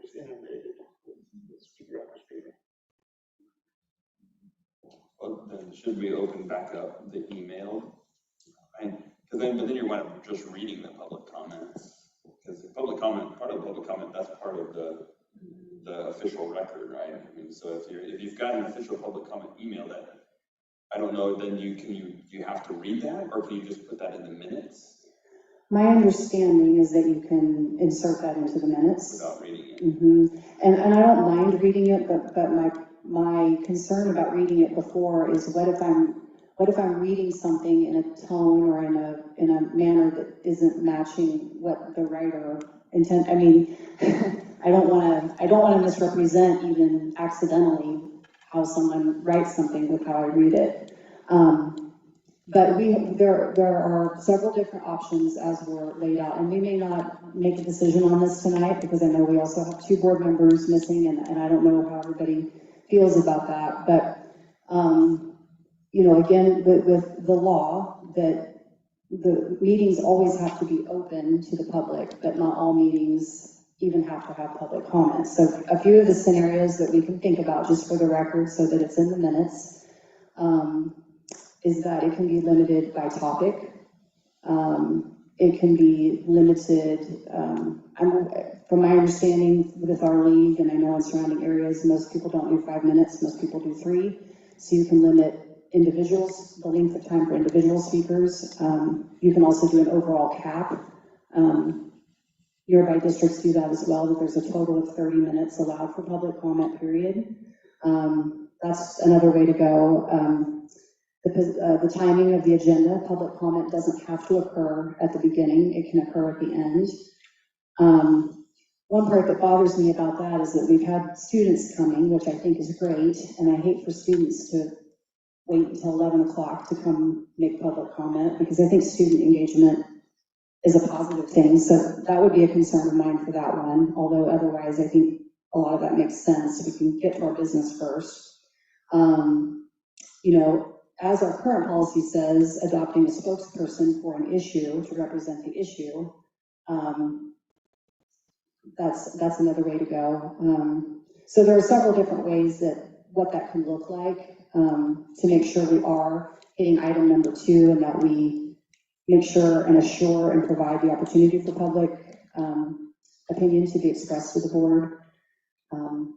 Everyone can email us. That's always an ongoing thing as well. And another thing that I think that I would like us to talk about is, I think the listening session, and I mentioned this before, went really well when we did it. And I think, you know, if we were going to limit public comment for the efficiency of our meetings, I think it would be nice to do quarterly listening sessions, which are, you know, they are more informal in nature. That doesn't bother me. I prefer that, to be honest. I hate having to be silent in public comment. So there are a lot of different ways that we could fashion this. You also can have meetings where you have no public comment at all, and then you designate a special meeting that it's only public comment. There would be no responsiveness necessarily on our part, but that time is completely dedicated for nothing but public comment. So there really are many ways that can be done. All are within the statute of the Kansas Open Meetings Act.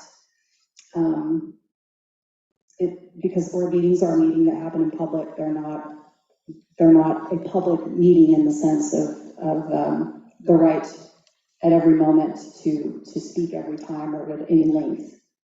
And you guys may think about it, the others who aren't here, and say, hey, we want to leave it the way it is. I just don't want to table any more business. Yeah, you can do like limited to 30, and then say, hey, we'll hang around at the end. And if somebody's, you know, sincere enough that they want to hang around until 11 o'clock at night, you have to say their 5 minutes. No, I'm willing to stick to that. Right. I'll say, just because it was me who spoke out when you were not here, Phil, and we were talking about masks, and I thought it was more appropriate on such a heated topic without our. Yeah, I agree with you. And so I'm okay doing it tonight. Oh, you are? Okay. Because I don't think this is as heated an big issue, deal. and either are 4 votes or you don't. We're not lessening the majority. So if people don't act tonight, I understand that. I would be comfortable myself with this. So. I also think maybe 3 minutes, if we go to a half hour, maybe a 3-minute time limit makes more sense. That would allow for more people. I don't like the idea of limiting it to a certain topic, though, because, I mean, like Camden, when he came up, he wanted to talk about a facility, and that was kind of refreshing to hear something about something else. So I don't think I would want to limit it to a topic. I think my preference would be to limit it by time. You know, and again, I don't want people to get to feeling, because I mean, I just playing out all the possibilities, I could see, you know, somebody wanting to, you know, oh, it's time limit, we'll get this many people to go to talk about it, and that'll eliminate anybody else from being able to talk about what they want to talk about, because I can get these many people, we can use up all the time to do that. So that's a little bit of a concern for me. You know, but I do think that it's worth it to shorten that up, so we're not here till midnight talking about stuff that we need to be here to talk about. So I think just as I'm kind of going through it, I would like to see a time limit early on, so people can say the things that before we talk about what we're going to talk about, but then also having, you know, but you have to stay the whole time, you know, and there's no going and getting pizza and then coming back and doing your public comment. But if you want to be here, sign up. If we don't get to you in your half an hour, then at the very end, you know, if you've stuck it out for the 4 hours, I can stick it out for another 10 minutes.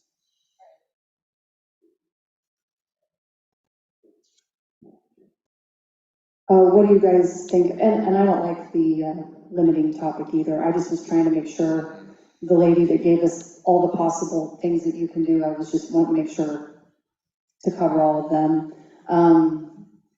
What do you guys think about listening sessions, you know, sort of pairing this with opportunity for that, or is that a separate discussion? I mean, I don't think mutually exclusive. I will volunteer to do that whenever they happen. But I don't, not mutually. Necessarily hinging on the other, Yeah, that's not necessarily a policy that we're making, is it? That's just something No. that we would do. So, No, you're right, sorry. Let me cross over to supposed to be streams. I mean, I think it's a good idea, right? It allows for more informal interaction, which is positive. But I don't know, any member of the board that will engage with patrons if they sincerely want to discuss a topic. That's always an option for them. I'm sorry, I didn't mean to convolute. Yeah, it's separate, but okay. So back to, is it something that you guys want to take action on this evening? Is it something that you want to wait for when Chris and Carrie get back, or our next opportunity would be in October for that? I'm okay either way. I feel fine taking action tonight. I feel we can always amend and we can modify if something, you know, becomes clear that we didn't plan for. Or I'm okay with doing it. Sorry, Chris. I'm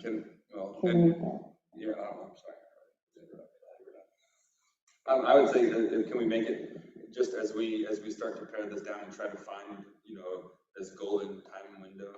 Can we start like with making it an hour and then dropping it down to half an hour, or do you want to start with half an hour? And if we decide that's not enough, move up to an hour. I mean, obviously 3 hours is too much. You know, 3.5 hours to 4 hours. I think 4 hours one night, 3 hours the next night. That's obviously too much. You know, 5 minutes is not enough. You know, 5 minutes total time is not enough in 3 hours. So there is a golden window in there somewhere. But as we kind of start to get to that target, do we want to start what we think is short? Do we want to start what we think is long and trim down, or do we want to increase? So what I don't want to do is, you know, set it for half an hour and then realize that which we guess we can, but just then increase it if we feel like that's not enough time, or do we start with an hour and then go from there? I think that's. Well, so just to let you know, the public comment on August 24th started at 7:34, ended at 9:10, right? So, an hour and a half, 27 people spoke. Okay. So, yeah. So limiting it to an hour does not change the current status quo very much. What was the, which meeting was that one? August 16th was our last regular board meeting, we had 32 speakers. Yeah, it was 3 hours. That was it, 3 hours. Yeah. That one I don't have, or whatever. Oh. I think I remember that. Might not even make it to the call. Yeah. There's a little ash pile. I ran out of ink at the end of it. Well, and the other thing I'd like to ask for some guidance about is, you know, whatever we come up with. I mean, we've talked about this in other situations. We don't want to have any policy that we're not willing to enforce. We've actually changed policy that involved, I think it was tobacco usage on school grounds, because we weren't going to be the tobacco police over the summertime when there are ball games going on, right? So I don't want us to have policy in place that we're not willing to enforce. And in full disclosure, I, in this role, have not enforced the avoid redundancy clause, because I was hopeful that with enough time and enough patience, and that if people felt like they could trust that they were, you know, able to speak and have their turn, that maybe that could help somewhat. So I didn't do my job on that one. So historically, I mean, other than the hot button items, we have 30 minutes would have been more than sufficient. I think in my entire time on the board, there, if you discount COVID, we've had one public comment. Right. It's So for like 6 years. I think 30 minutes is a good starting point. I am hopeful that 30 minutes will encourage delegation. Okay. Yeah, that's fair. okay. So with delegation, how does that get regulated? That's because I'm talking about 8 people when I say the same thing, they send up a representative to talk for 3 minutes like anybody else would. okay, gotcha. Yeah, we don't. Yeah, I don't. Yeah, no. Thank you. Okay. And then what about if there's a bunch of people here and they still would like to speak, are we interested in, if you want to talk at the end, we add public comment, or is that at the discretion of the board? Or do we want to leave that alone for now and try this and see how it works? Let's do that. Yeah, I would rather not make that formal now and either turn, if we start to see that, turn that into a listening session or address it in another way. Okay. And, yeah, and I would encourage people to use email. I mean, at least for I their. know we all check on Okay.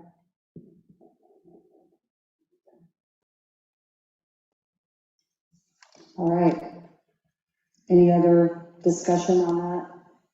Mr. Dorothy, anything you'd like to add compared to how other schools in the league are doing that, or? I guess, yeah, it's worth asking.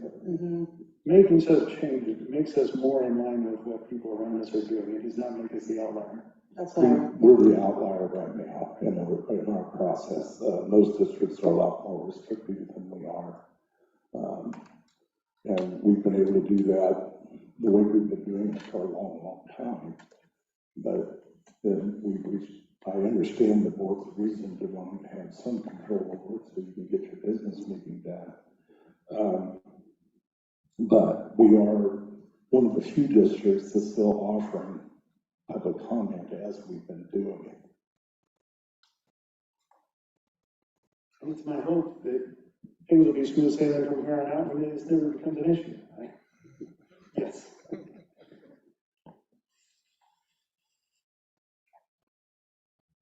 So I would move that we change public comment policy to require speakers to sign up before the meeting, before the beginning of the meeting. We limit comment time to 3 minutes for each speaker, and we cap the time for public comment to 30 minutes. To clarify, then you want like to have like a sign-up sheet at the door to sign up before the meeting? I guess I wanted some guidance from Megan or maybe Kelly. Can they sign up Thursday before, or do they need to? I don't really know what's best for me. I think to start with, let's have people sign up when they come in the door. Then they have until 7 o'clock, and then at 7 o'clock, Megan gets the list, gives it to Kelly, and then Kelly uses the list to call people up to make the comments. If it's 3 minutes per speaker, and you're gonna have 30 minutes, you can just have 10 slots on that. And I think if we want to put it that way, let's allow for 10 speakers and not lose the speaker because of the minute between, loss between the shuffle. Yeah. I was just going to note that I think that's consistent with city council policy as well. Oh, is it? Right? Yeah, so if you want to speak at the city council, there's a list that you sign into, onto, and it's given to the city clerk. And so I think this is a good policy, right, because it takes a little bit of forethought. They can do it the night of. Yeah, they can come and say, I would like to speak to this issue. But I don't think there's any limitation in the city council. I'd have to check the policy, but I think they can talk about anything. Oh, right, yeah, I agree. Yeah. Yeah. So in your motion stands with the caveat of that we're allowing 10 speakers at 3 minutes each. Right. Yeah. Up to 10 speakers. With no limit to topic. Correct. So I'll second that motion. Okay. Andy has moved that we change public comment to now be requiring a sign up prior to 7 p.m. on the night of the meeting, that it will allow for 10 slots, 10 speakers with 3 minutes apiece, roughly equivalent to 30 minutes, but the potential 10th speaker would not be cut off, so would guarantee 10 speakers at most, and that there is no limit on any topic to be discussed during that time. Did I get it all? Okay. And then Tony seconded it. Seconded. Megan, thank you. All those in favor of approving the public comment policy as presented or as suggested, please say aye and raise your right hand. Aye. No one's opposed. Okay, motion carries 5-0. All right. Thanks for waiting, Lisa. Defining a close contact is item number 3 on new business. Yes, Lisa, if you want to come on up. In board docs, there were a couple documents put in there with some new things. The county, Lawrence Douglas County Public Health, have made some suggestions about how for testing, to improve testing, and that had to do with a different definition of what a close contact is, and there was some writing in there. I believe that document's in there also, but Lisa kind of went through that and put together the wording that she felt would best meet that, and I want to let Lisa talk to that a little bit.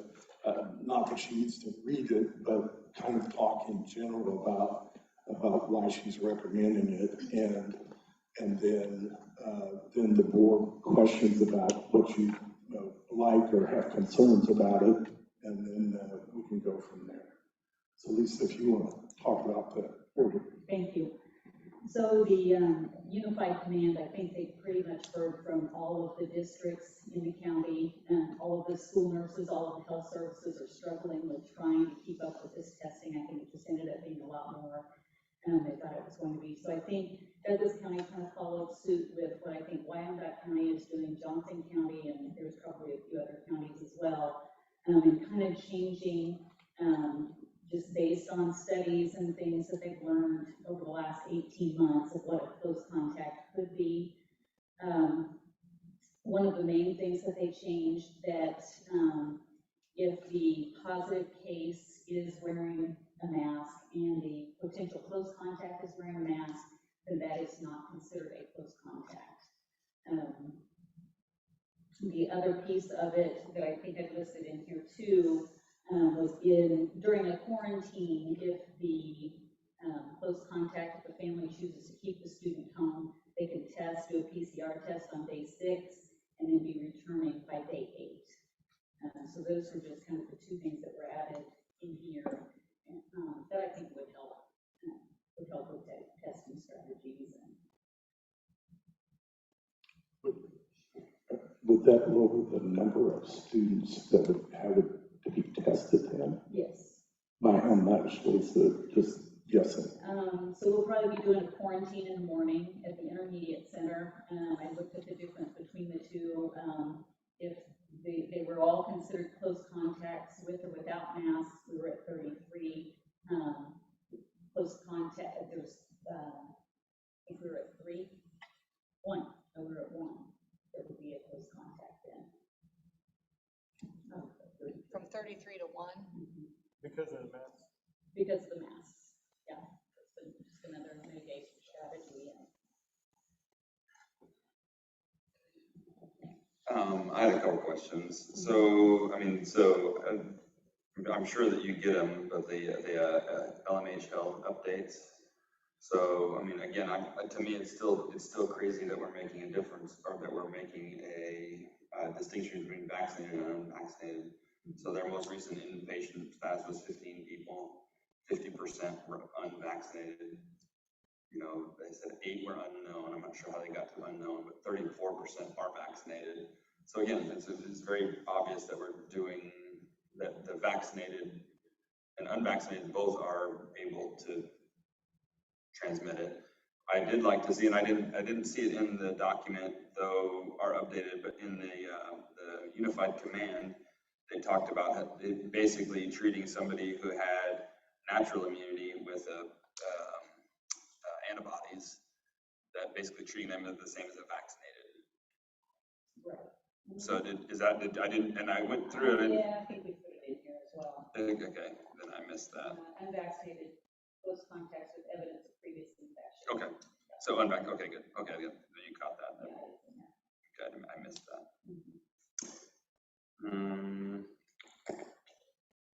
That might have been all I had.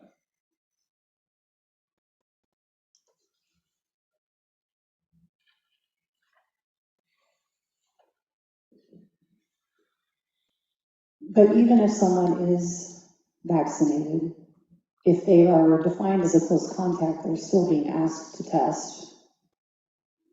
They're not forced to test, but they are asked to test. Right, they have. Which I think is good, because you can, to Phil's point, you can still transmit it, so. And we have several that are doing that. Right. They're vaccinated, they've chosen to test, maybe not every day, but they still choose to test. Right, so I think it's important, and I know that you've encouraged that, having experienced that on our end, and so, I hope that you will, because that it encourages best practices, because you can spread it, whether or not you're vaccinated, and so, though I understand why there's reasons to have it laid out of what you need to do, encouraging those to go ahead, and even though the county is not requiring that test, I appreciate that you are encouraging people, despite their vaccination status, to go ahead and test to make sure that they are negative before returning to school. So I know it can't necessarily be a requirement, but it's also what you're doing, and I just wanted to bring attention to that, since I think that's a good thing to be doing.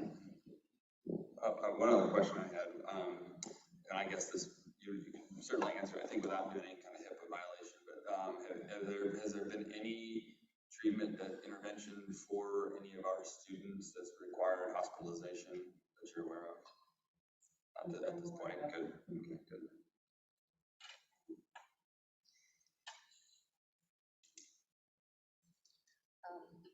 While we're talking about this, just trying to circle back to some of our patron. I can't do all of it, but I want to try to summarize with a couple of questions that I think sum up the 2 ends that people are at. Tonight, for example, we did have this question about how the mandate what our decision-making has been about following the Douglas County mandate, and if that primarily has to do with the licensing involved with insurance. It's related to this issue. I know that's not particularly what you're asking, but just so we include that in our discussion. I know we talked about it at the work session, but if it bears repeating, it bears repeating. But on the other hand, I've also gotten an email today wondering if we are, if we are not reporting correctly.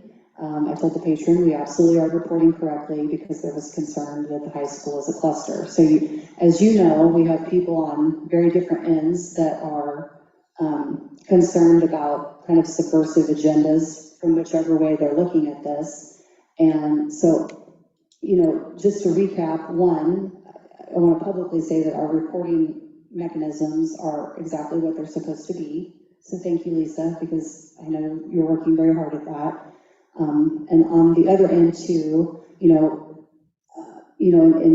what the board talked about at the work session, it isn't just about insurance or licensing as far as, following the county mandate. It also has to do with, several things. I don't want to speak for everybody else. I will say what it has to do with me. I don't want to risk teachers' license. I don't want to risk accreditation and the ability to give diplomas. I want to be completely honest about that. Violating a mandate is not worth our kids not being able to receive the education that they're receiving from outstanding teachers like Kit Harris, who was here tonight, and everybody in between. And I understand that won't satisfy some, but I also want to be really honest about what my reasonings are. And as we continue to talk about this, when we have those as our baselines, then when you come back to us and say this or that has been changed, I just want to be really straightforward about that and try to touch upon the questions people have as they have them. Do board members have any other questions? Oh, sorry, Susan, go ahead. Just, it's kind of related because you said cluster, and I just want to be clear about what cluster, if we're defining a cluster like the county is, or differently, or what is our definition of a cluster? We really don't define a cluster, they define it for us. So I think it's probably if you can connect the dots between probably 3 or more students, from what I've read from other counties and things like that, maybe 3 or more students that you can connect, that they, want to transmit it to another. Actually, maybe it's 5. I think it's 5. That's what I read, but I don't have it at my fingertips. Yeah. And it's also about where transmission occurs. Yeah, so is that per building then? Yes, per building. So within a 14-day period? Within a 14-day period. Now, I think in Wellington's case, they connected all 4 buildings, even though it was just 2 buildings, because there were so many family members that it would, it would affect in the other buildings. So then they just closed the district. Yeah. So we haven't had 5 in one building within a 5-day or 14-day period. Right. Not that you could connect one to another. So you have to be able to connect them.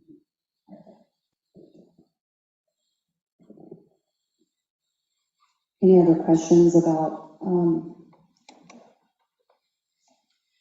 these proposed modifications to the document? Not a question, but to your point earlier that you talked about insurance, I got a hold of the insurance and had an insurance guy look through it, and we have infectious disease clause that basically we're not covered for anything with COVID, regardless of what we do. So it's not, it's 100% not an insurance thing at all.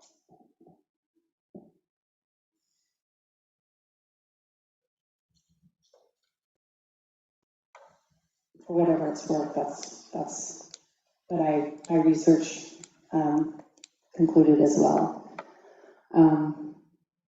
Anyone else have questions or comments for Lisa?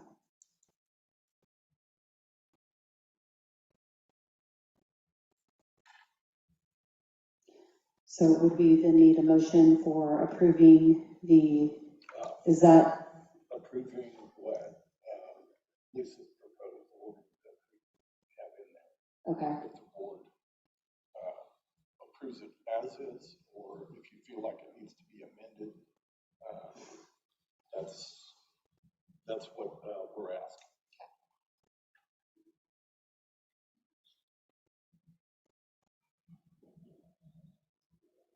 I would move we approve as presented.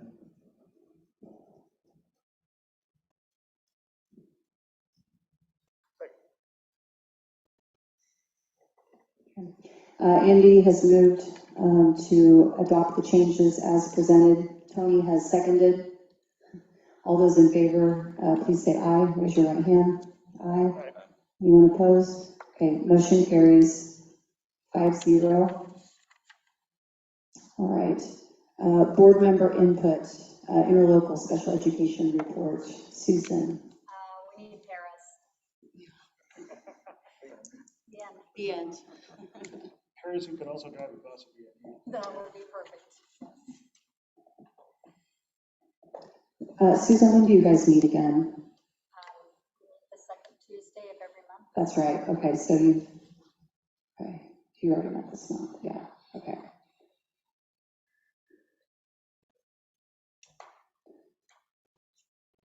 Okay. Miscellaneous. Couple of things, Megan, you can help us remember too. We need to schedule a district site council meeting as part of our fall semester requirement for that. I have it on my list, but if I say it more than one place, it'll help me remember. Have been on site visits to all 4 buildings now over the last couple of weeks, and just want to say great job to everybody.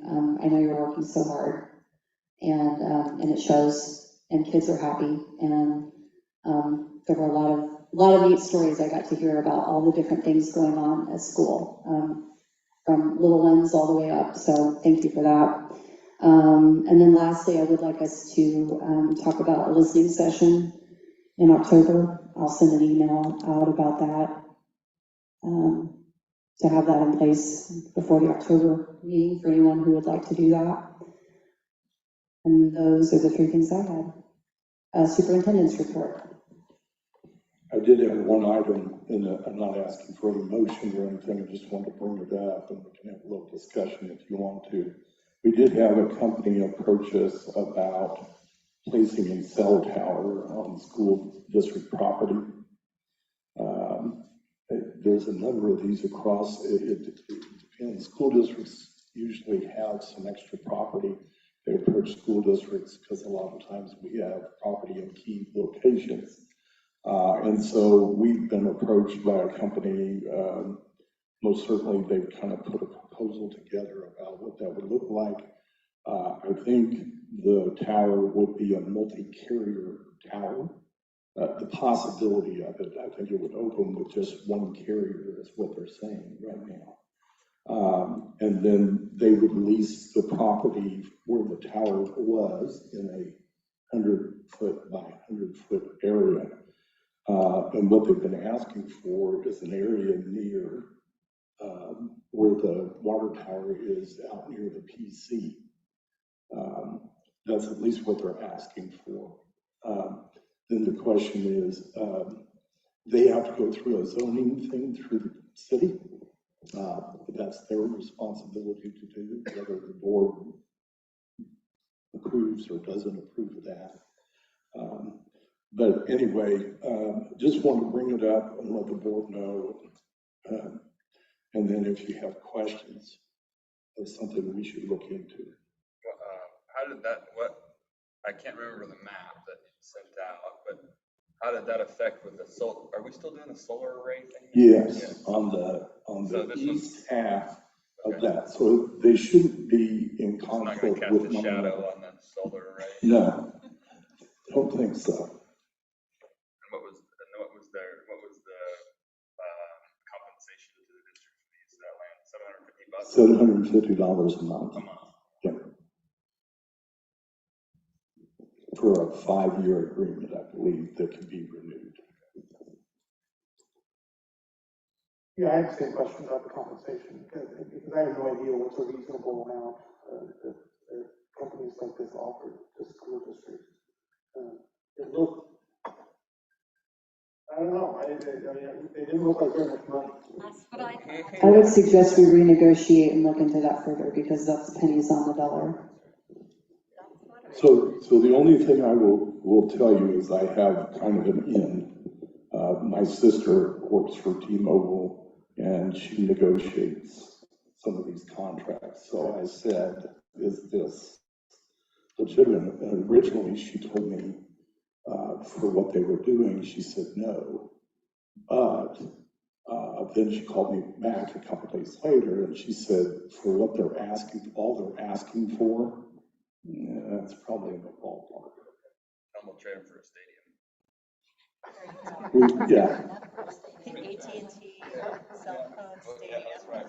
We'll call it the multi-carrier stadium. The only thing she added to that was just that we could maybe push them for a stealth tower. Meaning it looks like a tree, or it doesn't just stand out like this pole there. I don't know. But in the end, the board doesn't have to do it. You know, you're not obligated to do it. And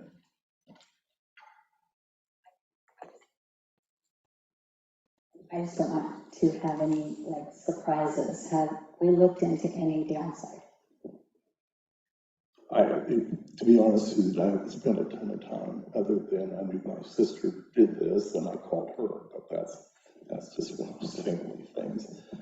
So no, that's why all I'm doing is kind of bringing it up, presenting it to you, and I thought maybe I'd get questions from you tonight that I then can go answer. So the dollar amount.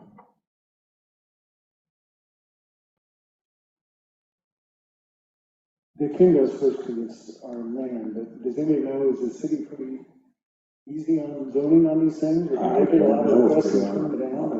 any experience in the past. So the city will put them through their paces, I think. That's, that's sort of what they do in zoning. So I think that we can be confident in the process that the city will use. What I will say is that in recent memory, there has been some difficulty with, I don't think it's the same company, but the cell tower that is out by where the police station is currently, because the negotiation with the former owners of that property was not was casual, and so it created some issues when the planning for the police department was happening.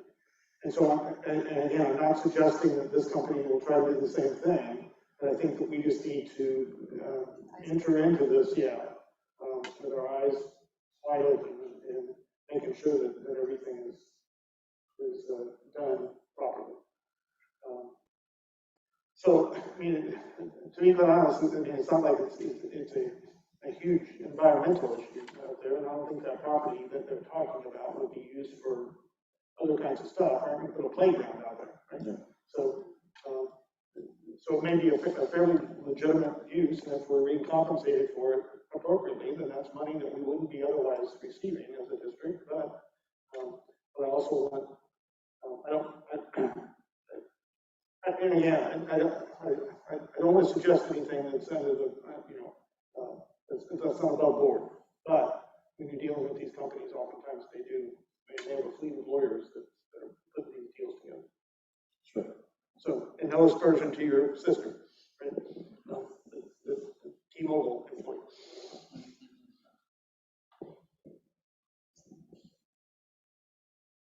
All right, anything else, Mr. Dorothy? No, not on that. That's enough for now. Okay. I need 5 minutes of executive session time about personnel. Do you need more than 5 minutes from your end about anything? I don't believe so. Okay, so that tells me how to shape the motion. I move we enter into executive session with Mr. Dorothy to discuss personnel pursuant to the exception under COMA for non-elected personnel, and the open meeting will resume at 9:42. Tony is seconded. All those in favor, please say aye and raise your right hand. Aye. Motion carries 5-0. Executive session until 9:42.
I think that's it, guys. Oh, we need to approve the personnel report, sorry. I